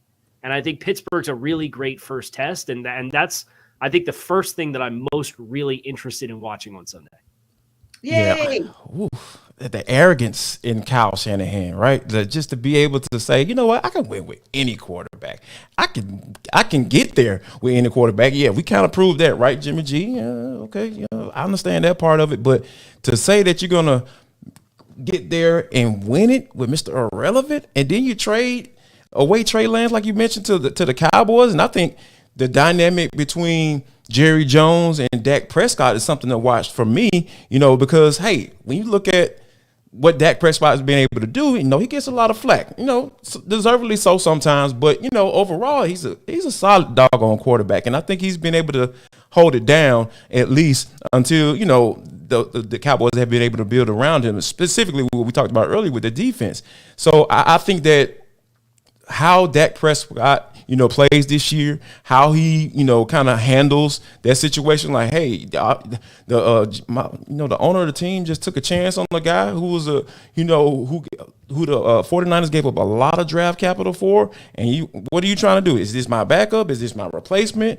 And you can even look at Dak Prescott's face when they asked him about it. He was just like, oh, kind of know what's going on and all that stuff. So when you have things like that going down, and this is the Cowboys, right? This is something that we're kind of used to. They are going to grab the headlines. It's just kind of weird to see them trade for a guy like Trey Lance, and then you have your quarterback who you just paid, and eventually is going to be up for another contract. It's just kind of weird, and I love a train wreck, T. when you see, I love things going down, burning in flames, because I witnessed a 28-3 Super Bowl when the Falcons were playing against the New England Patriots. So I love to see how this thing plays out in Dallas with Dak Prescott.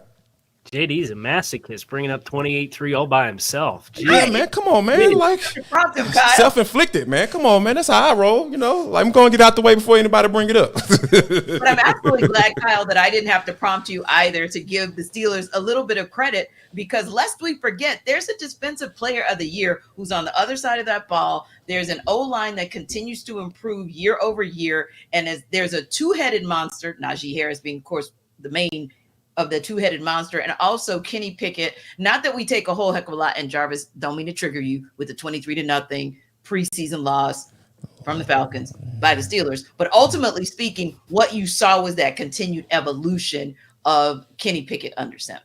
Yeah, for sure. He's shown a lot of growth, and from a quarterback's perspective, that's another thing I'm interested in this in this first weekend of action. Is last year there were 11 quarterbacks that did not play in the preseason, and they went 3-8 in week 1.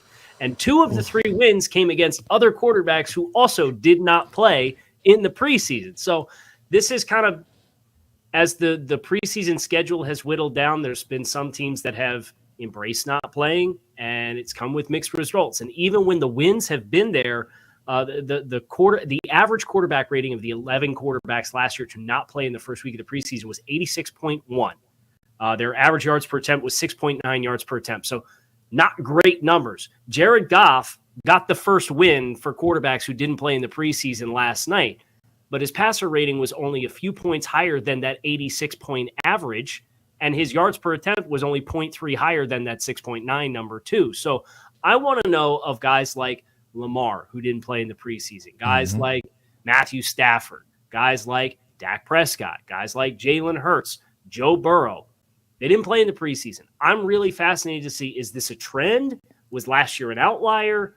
What is the starting performance? And of those 11 teams last year too, I believe they averaged about 19 points per game. Jared Goff and the Lions got a win. They scored 21. So it's not like they lit the scoreboard up either. So that's another thing that I'm really interested in watching for this season, or this week 1. And that's one thing I know that Jarvis for sure is going to be watching, as well as he'll be down at Mercedes-Benz Stadium on Sunday with a quarterback that really didn't play a whole heck of a lot in the preseason. 17 plays?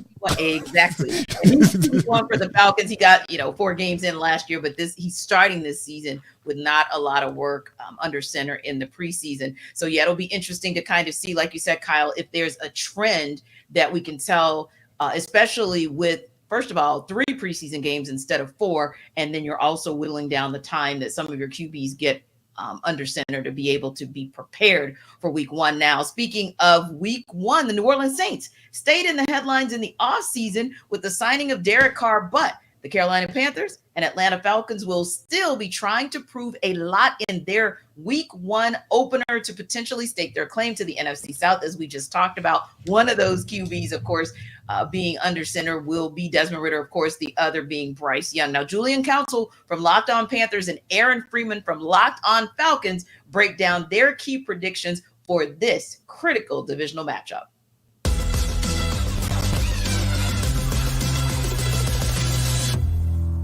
Talking about whether or not, Bryce Young, Desmond Ridder, if I was to take those guys heads up straight in a quarterback duel, I'd take Bryce Young. There's a reason why Bryce Young was the number 1 overall pick and Desmond Ridder was a 3rd round pick, right? But that's not how football is played. It's not a duel between those guys. Bryce Young has to deal with the Falcons defense, just like Desmond Ridder has to deal with the Panthers defense. And that to me is kind of where I think the Falcons can make this, a game that they can win. Make it less about Bryce Young and make it about all the quote unquote question marks surrounding Bryce Young, right? Make it about the physicality, make it about stuffing the run, make them get into those 3rd and long situations where maybe some of those holes in the Panthers offensive line get displayed like we saw in preseason. So to me, the key to victory for the Falcons, if they can control the line of scrimmage on both sides of the ball, run the football, make it about, just pounding it down the Panthers' throat, and then get, stop the Panthers run as well as get after the quarterback. That's going to be their key to victory. I thought one of the things that stood out to me watching this matchup last year was, as you mentioned, Carolina probably should have swept the Falcons last year. But I think in that first game that Carolina inexplicably lost, I think they basically out Falcon the Falcons, right? The two physical football teams, right? You know, and it was just like the Panthers looked at that and said, like, we can do this better than they can. And so in that second matchup, you saw them kind of assert their will with Dante Foreman, all those guys just sort of pounding it down the Falcons' throat. And so I think the Falcons need to sort of get that Falconness back, if you understand what I'm saying, and just go out there and make this a physical football game. And if they do that, I think they'll come away with something like a 23-20 victory. You know, hopefully we'll get some Younghoe Koo late game heroics. I put a little bit more confidence in Younghoe Koo making a game-winning kick than I do Eddie Pinheiro in the circumstances, in part due to some of the things we saw. Whoa. Let me stop you right there, Aaron. How dare you slander the good name of Eddie Pinheiro? After that Falcons game, he didn't miss a kick the rest of the year. And last time the Panthers played, there were zeros on the clock after Eddie Pinheiro had a walk-off win in New Orleans. So he's fixed. Now he has been injured, but he's fine. So I want to hear any of that. So yeah, okay. But Younghoe Koo, he has been proved. He certainly has, because I know he had his moments, but he's now a pretty reliable kicker for the Falcons.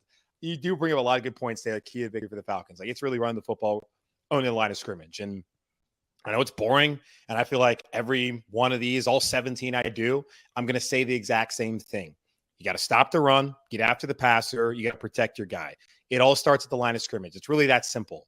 I think the Panthers have a quarterback that's capable. The skill guys around him, I do think they can do a little bit of something. Like, do they have anybody who's going to break it for 70 yards? I guess Chark's capable, but I don't see that happening very often this season. So they're going to be a team that's going to have to go down the field methodically. In the preseason, when they did have those scoring drives, their last three that they had, the first one in the second drive of the game against the Giants a couple of Fridays back, and then against the Lions in the final preseason game, granted against their twos, it took some time to get down the field. It wasn't like the Panthers had explosive plays. So it would be nice to see that at some point in time. I'm just not really going to hold my breath that there's really a lot of guys capable on this coaching, on this roster, who can do that. But I do think Bryce Young is certainly capable of being able to pick apart a defense, get him down the field, and then have Miles Sanders complement them. I quite honestly don't know what I'm going to see out of this Panthers team on Sunday. We didn't get to see the offense, as I mentioned, full. You didn't see Miles Sanders, who had the groin, but he's really been healthy the last couple of weeks. They held him out. So didn't get to see him run the football. You did see the offensive line, and now that they have Chandler Zavala at right guard, they knew who their top five are until Austin Corbett is able to come back off the PUP list from that torn ACL they suffered in Week 18 against the Saints. And we'll see how the offensive line plays. I do think they're going to be a tick worse, just because you don't lose your second highest graded offensive lineman according to Pro Football Focus and put a rookie in and be better. So I like Zavala, but he's a day 3 pick. I'm not expecting like a ton out of him. Just don't be an obvious weakness that can be exploited, which is what the Falcons absolutely should be trying to do. Some of those veterans that they have on the defensive line come Sunday. I don't know what to expect out of the offense. I don't know who at receiver is going to be healthy. I think Thielen, he was more limited. He wasn't out. I think he'll probably be fine. I don't know about Chark, if he'll even be available. You have a rookie in Jonathan Mingo as your other starting receiver. How much can you really place on him to go out there? Hayden Hurst, I think, can be good. We didn't see much out of him in the preseason, which I think will change. And defensively, it's a new scheme as well. And it's not like we never saw Justin Houston. We haven't seen Brian Burns out there. It's going to take some time. So I wouldn't shock me if they lose this game, because I think it's going to take a little bit of time for the Panthers to really hit their stride. I've been on record and said I think they split their first 2 games against the Falcons and Saints. I don't see them going 2-0. I could see them going 0-2, but I would say a split.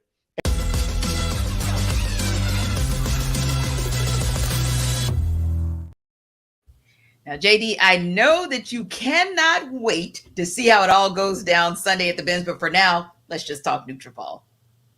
You know what? Jarvis Davis here for Nutrafol. You don't have to choose between better hair growth and your health. Nutrafol is a whole body health approach for men that promotes healthier hair. No drugs, no compromises, and just better hair. That's it. It's really simple, people. All you got to do is just understand where I'm coming from. I'm talking about simple stuff here. We're just trying to get your hair right. So men think losing their hair is inevitable. Nope, absolutely not. Take control of your hair's future with Nutrafol's science-backed hair growth supplement for men. So me, I haven't started losing my hair yet, but guess what? Guess who I'm going to? If I do, I'm going to Nutrafol, Nutrafol.com/men. So when you go there, all you got to do is just take the health awareness quiz, identify causes of your thinning hair, and Nutrafol will give you a personalized plan for better hair health through whole body wellness. Nutrafol also supports healthy hair growth from within by targeting root causes of thinning such as stress, hormone, environment, nutrition, lifestyle, and metabolism. Just whole body health. So if your wife getting on your nerves, this might be the reason why your hair is thinning. So yeah, go to Nutrafol.com/men and enter the promo code LOCKEDONNFL. That's Nutrafol.com/men and enter the promo code LOCKEDONNFL. I just want to know why it has to be her fault that you're losing your hair. But moving right along, really interesting matchup in week My one. wife has left the building, so yeah, I can say that now. I'm safe. Now, I'm in a safe space. Kyle, if he's calling you, telling you he's not in a safe space, just remember, I warned you. We'll have a safe word. Anyway, let's go game to game around the league with our Locked On NFL hosts.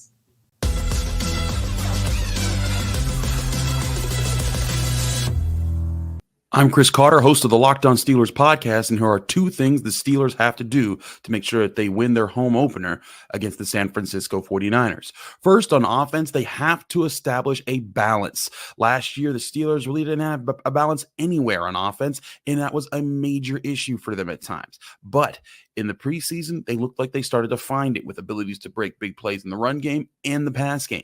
If they can show that Kenny Pickett, Najee Harris, Jalen Warren, George Pickens, Pat Freiermuth, and Deontay Johnson, their weapons are able to hit you at different levels, it will confuse the number one defense in the NFL and make it harder for them to prey on what the Steelers like to do and allow guys like Nick Bosa, Javon Hargrave, and Fred Warner to take over the line of scrimmage. The second thing they have to do on defense, the Steelers have to disrupt Kyle Shanahan's system. Mike Tomlin, when I asked him in his press conference about Brock Purdy and what he does well, Mike Tomlin made it very clear. The key to stopping Brock Purdy is to stopping Shanahan's system and getting them off rhythm, because that's what they do to make their system quarterback friendly. Part of that's getting pressure, part of that's jamming up receivers, but all of it involves being more physical than the opponent, and that's what the Steelers have focused on being with their additions in the offseason and all throughout training camp and preseason. We'll have more to discuss on that on the Locked On Steelers podcast. I'm your host, Chris Carter. We'll see you right here. To win in week one, the Arizona Cardinals need to come after Sam Howell. I'm Alex Clancy with Locked On Cardinals. The Arizona Cardinals have an uphill battle for the entirety of the 2023 season until Kyler Murray returns. There are reports out that newly acquired Joshua Dobbs will be starting week one after spending less than a month with the team. The quarterback play doesn't really matter because the margin is so razor thin between Clayton Tune and Joshua Dobbs performance-wise. Where the Cardinals' potential leverage lays is with the pass rush while unproven. LJ Collier, former Seattle Seahawk, has proven in the preseason that he's a guy that's still got plenty of juice left in the tank. Second-round pick B.J. Ojulari will be used in spots, and Zaven Collins' move from inside linebacker to potential edge rush position could bear fruits for the Cardinals as well. The bottom line is, if the Cardinals can't get to Sam Howell, there is no way they're winning on Sunday in Washington, D.C. The Washington Commanders find themselves in an unfamiliar position, but looking for a familiar outcome in week one. I'm David Harrison, host of the Locked On Commanders podcast, and as unfamiliar 7-point favorites at home in week one against the Arizona Cardinals. A week one win would actually be Coach Ron Rivera's third in 4 years leading this team.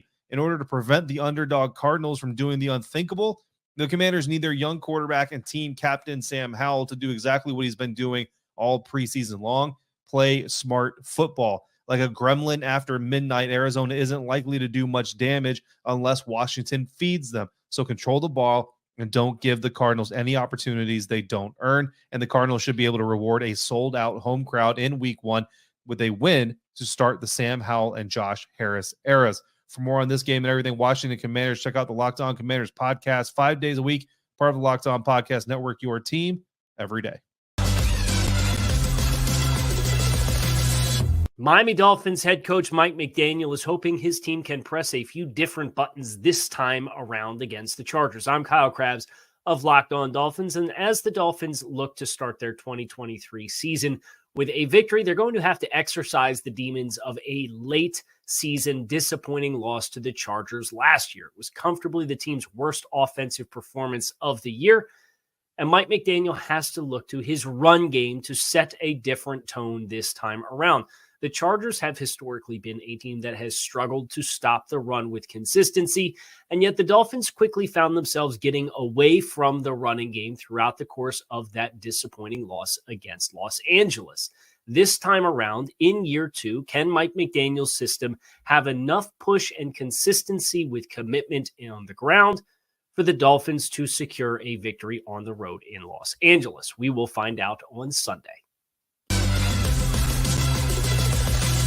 The Chargers are squaring off with the Miami Dolphins in Week 1, and if they want to pull out the win, new offensive coordinator Kellen Moore has to get things going early. This is Daniel Wade here from Locked On Chargers, and this Chargers offense has lofty expectations heading into 2023, but we don't know what the offense will look like because we haven't seen them in live action under new offensive coordinator Kellen Moore. We've heard a lot about this being a much more aggressive offense, and they're going to get a heck of a test Week 1 against a loaded Dolphins defense with new defensive coordinator Vic Fangio at the helm. I don't think the Chargers can afford to go down big early in this game, going up against what was a historic offense last year when Tua was healthy, with Tyreek Hill, with Jalen Waddle, and Justin Herbert will have every one of his weapons at his disposal with no Chargers offensive players on the injury report this week. There's no excuses. They have to get things going. But for the full game breakdown, make sure to check out the Locked On Chargers podcast, part of the Locked On Podcast Network, your team every day.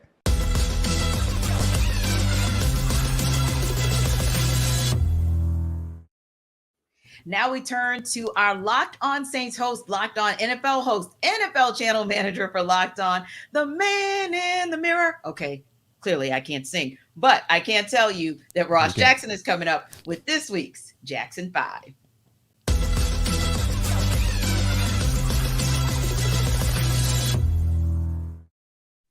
So, Ross, the NFC South looks decidedly different under center for all 4 teams, including the New Orleans Saints. So, is Derek Carr the right choice as QB1 for New Orleans? Yes, 100%. Not only is he the right choice, Tricia, he was the only choice for the New Orleans Saints because, as we know here in New Orleans, not only was Derek Carr the choice, but when it came to the guy that they were going to go to if they couldn't get Derek Carr, the backup plan was Jimmy Garoppolo. That would not have been a very good backup plan for the New Orleans Saints. It was not going to be Jameis Winston. He's got a high ceiling. He has all the things. He's got all those intangibles, all that stuff, but hasn't been able to put it together on the field and hasn't been healthy. Derek Carr was absolutely the right choice to get this New Orleans Saints offense back into maybe a little bit of the yesteryear days of the style of offense that they really want to be able to run with the style of signal caller they want under center. And speaking of yesteryear and wanting to throw things back, the Giants and the Cowboys are trying to relive their glory days as well. They've got a huge NFC East Week 1 matchup.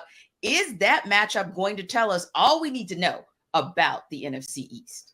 The only thing that this game between the New York Giants and Dallas Cowboys tell us is which one of them is going to be better positioned for second place, because it's all the Philadelphia Eagles division. Don't get it twisted. I know that some of those teams had some fun off seasons and all that good stuff, but you know who didn't have a super fun off season? The Philadelphia Eagles. You want to know why? Because they didn't need one. The Philadelphia Eagles have the quarterback. They have the defense. They have the play caller. They have what they need to be successful. And I think they're going to be just fine sitting atop the top of the NFC East yet again.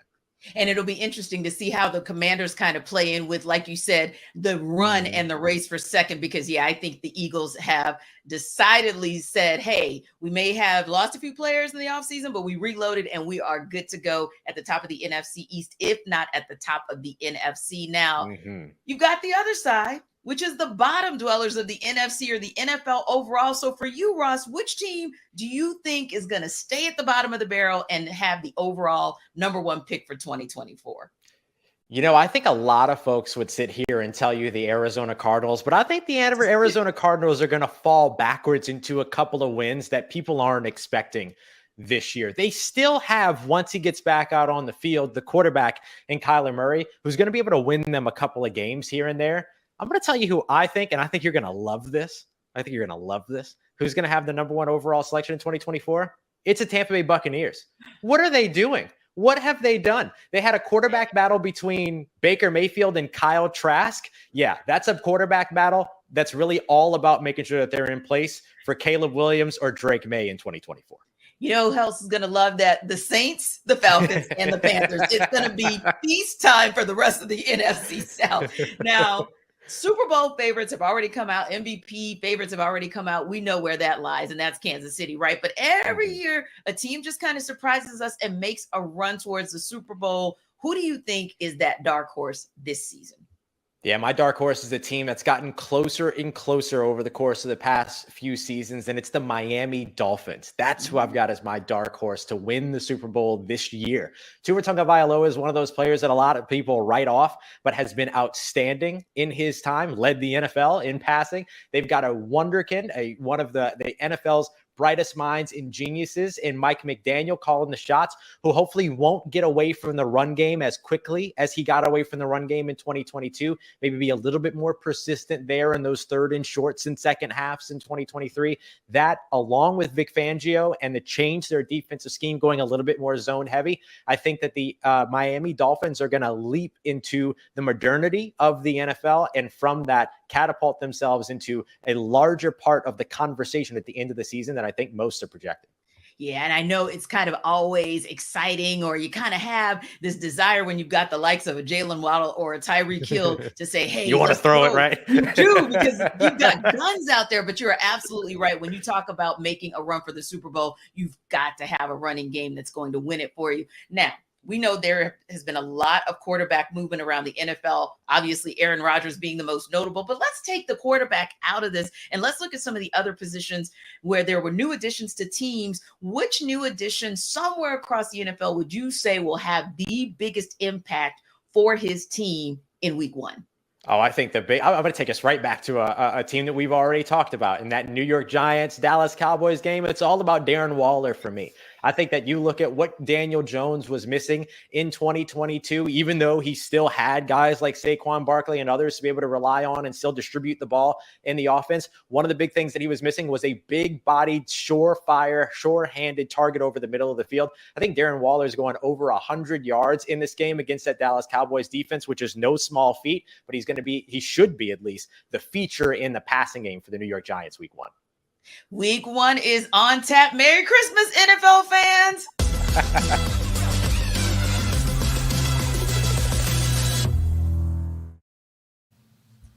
Well, guys, I just called my guy Ross and had to break the bad news to him that, hey, it's okay, bye for Darren Waller. Sorry for that man. It's the dismissing of the rest of the NFC East for me, also in favor of the Eagles, my guy Ross Jackson. Now, of course, we all know the boss is going to read me for that. But anywho, what intrigued you guys about what Ross had to say?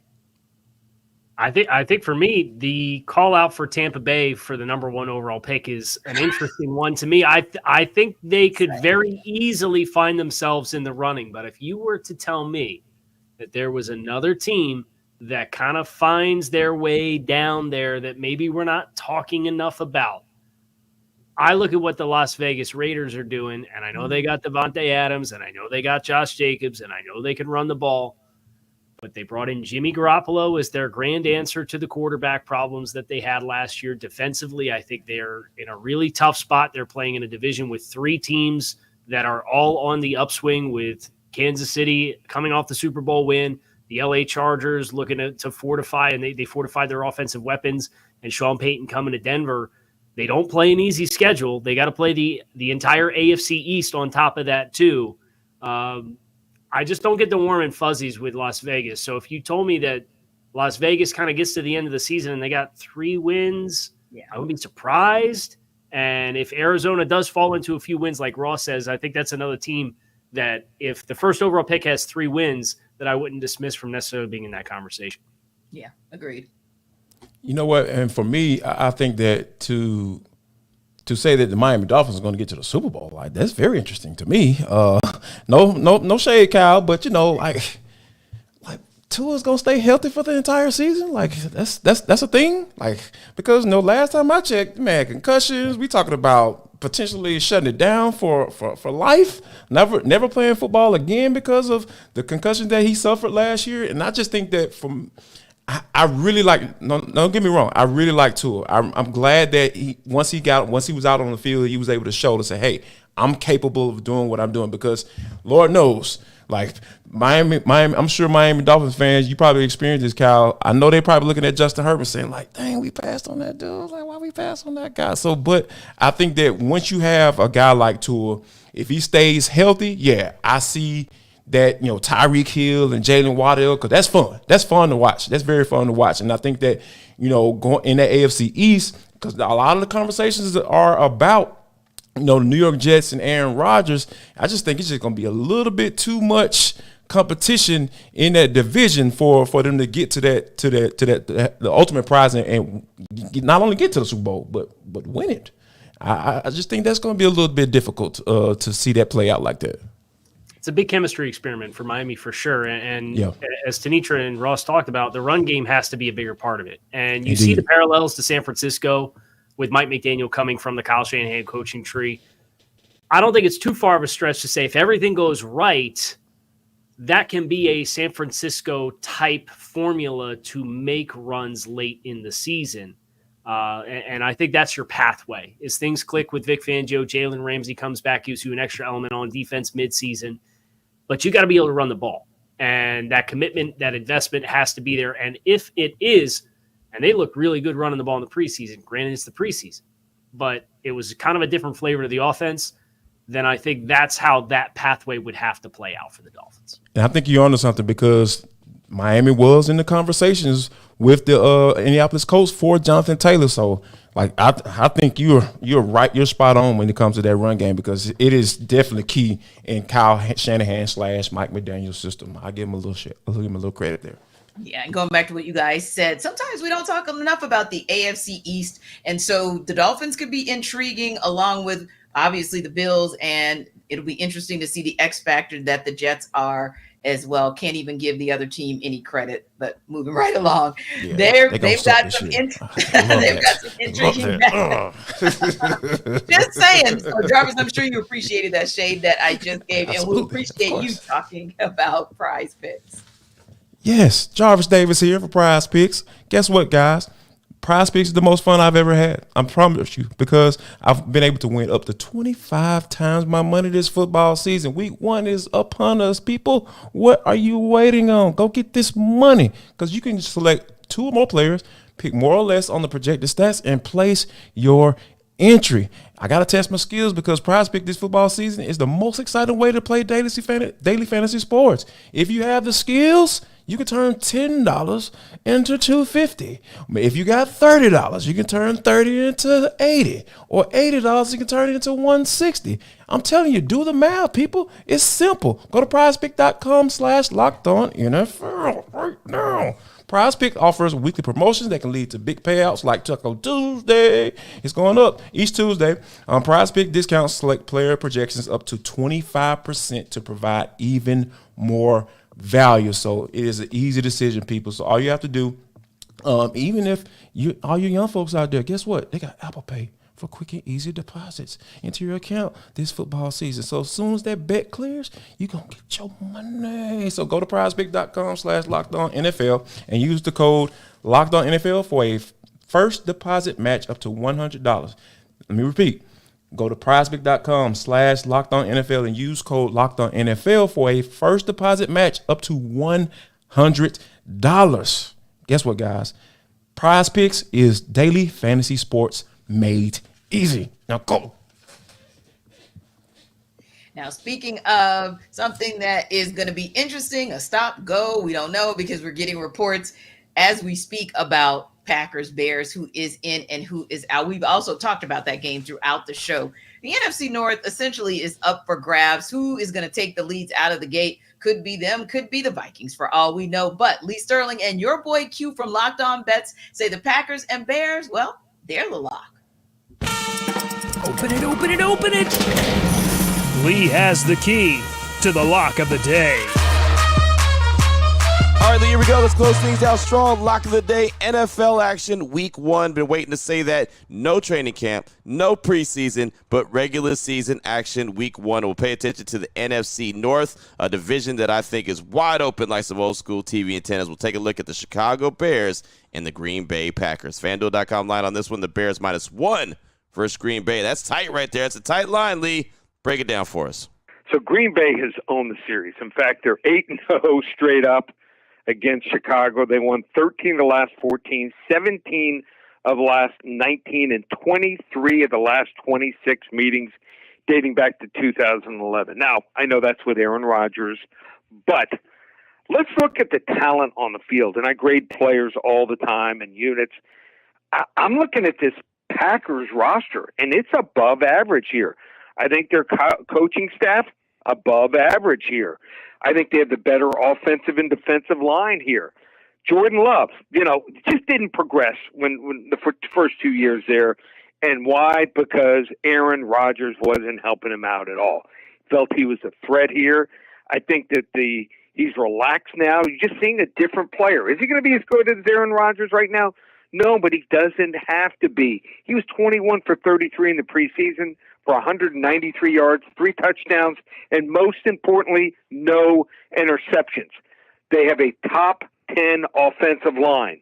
They have 2, maybe the best or the second best running back combos in the NFL here, and Aaron Jones and A.J. Dillon here, and they're facing a bottom 3 defense here, so as exciting as Fields is, and I think he's progressing, I'm probably going to take them once they get some of their injured offensive linemen back, but they're going to start a center they picked up in a trade with the Dolphins less than 2 weeks ago. Are you kidding me? Under Fields, they're 5-20 straight up, 8-16-1 against the spread in his 25 starts here. Green Bay's the right side. The Pack, they're still back here, 28-24. Level 1 lock. There it is, level 1 lock, the Green Bay Packers over the Chicago Bears. And I'll tell you, man, a lot of people aren't giving Green Bay a lot of props, but for every reason that you mentioned about Jordan Love being comfortable, being relaxed, and ready to rock and roll, I feel like he's going to do really well this season in Green Bay. Level 1 lock, huh? Commentary. Right. A level 1 lock when you're talking about a game that essentially they're saying there's like a 1.5 point differential there. So level 1 lock, guys. Interesting. Yeah, it's like going back to, we talked about this earlier on. I think that it's just hard for me to kind of look at, that offense and say, yeah, Jordan Love, we're going to figure out.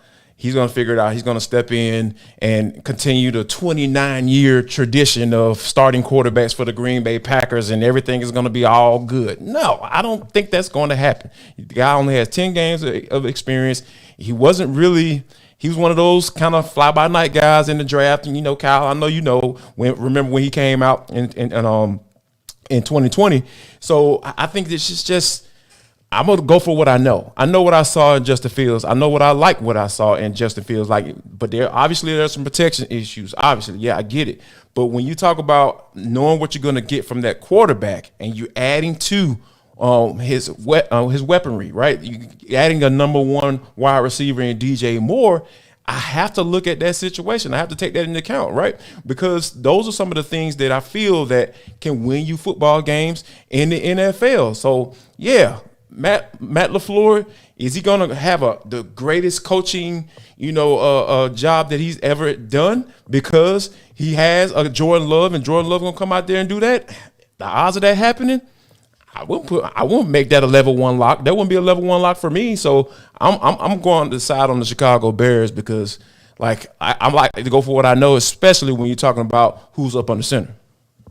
Yeah, I'm inclined to agree with you, especially with the news that Christian Watson is out for this contest. And you do look at Chicago and what they did in the overhaul with Coach Eberflus and the defense and signing Yannick Ngakoue. I think that's a nice signing for them as a pass rusher off the edge.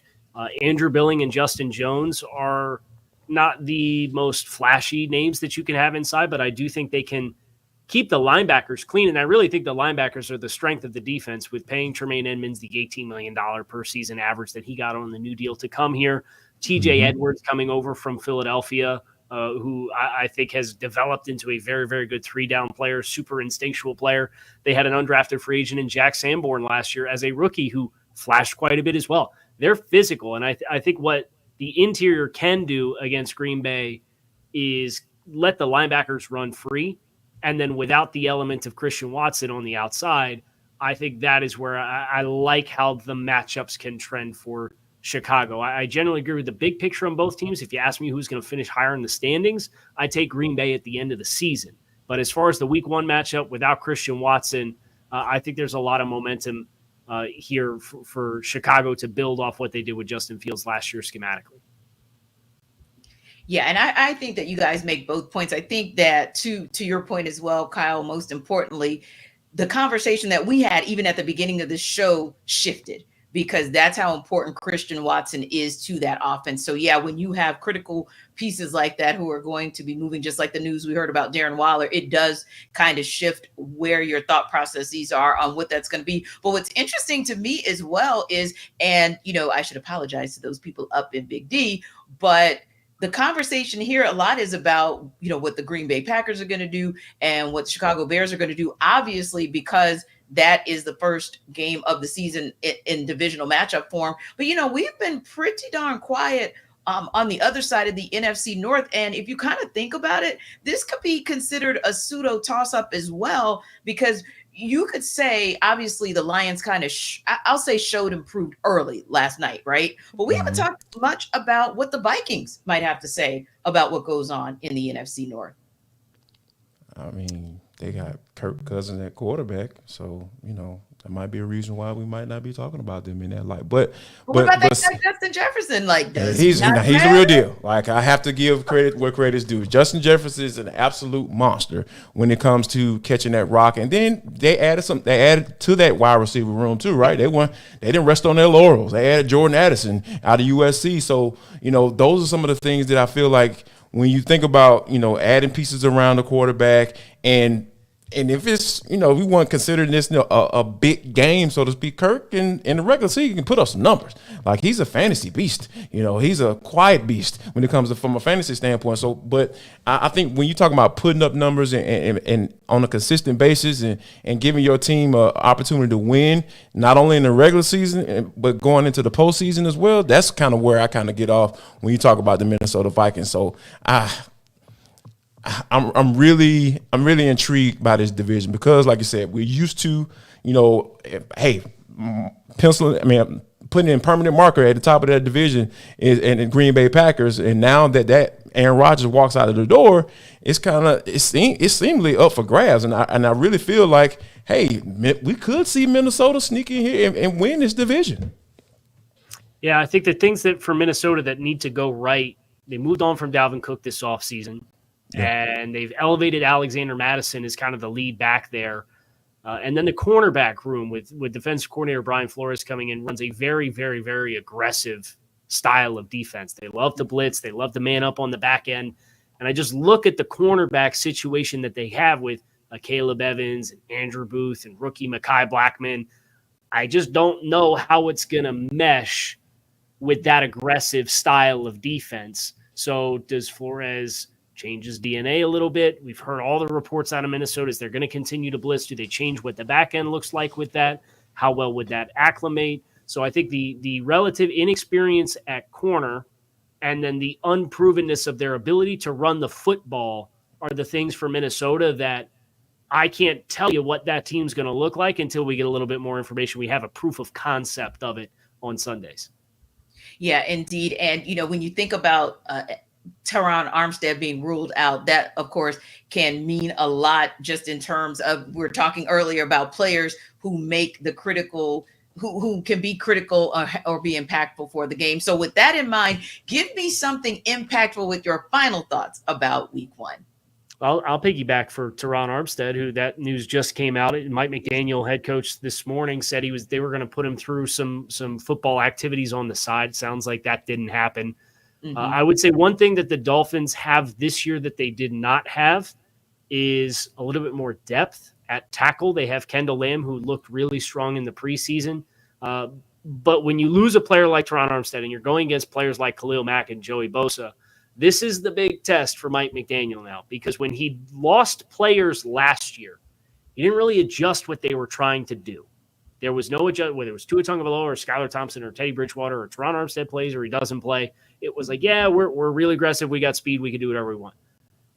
You now have to adjust some of what your play calling expectations are and not ask to do a lot of the drop app passing game, because I wouldn't trust Kendall Lamb, as good as he's looked in the preseason, to execute to the same abilities Teron Armstead would. So that for me is that storyline for this game is Mike McDaniel's got to adjust his game plan. That'll be the first litmus test of how much he's grown since last year. Jarvis, quick final thought of a storyline for week 1. All the divisional matchups is very interesting in week 1. And when you talk about the NFC North and the NFC South, divisions that are up for grabs, like legitimately up for grabs, I'm interested to see how those matchups play out in week 1. Interesting indeed. So we are so excited about this show. For Kyle Krabs and Jarvis Davis, I'm Tanitra Batiste. I thank you guys. We thank you for rocking with our inaugural show. You can catch us every single Friday from 2 to 4 p.m. Eastern time. We will see you next week right here on Locked On NFL Kickoff. See ya and have a great weekend.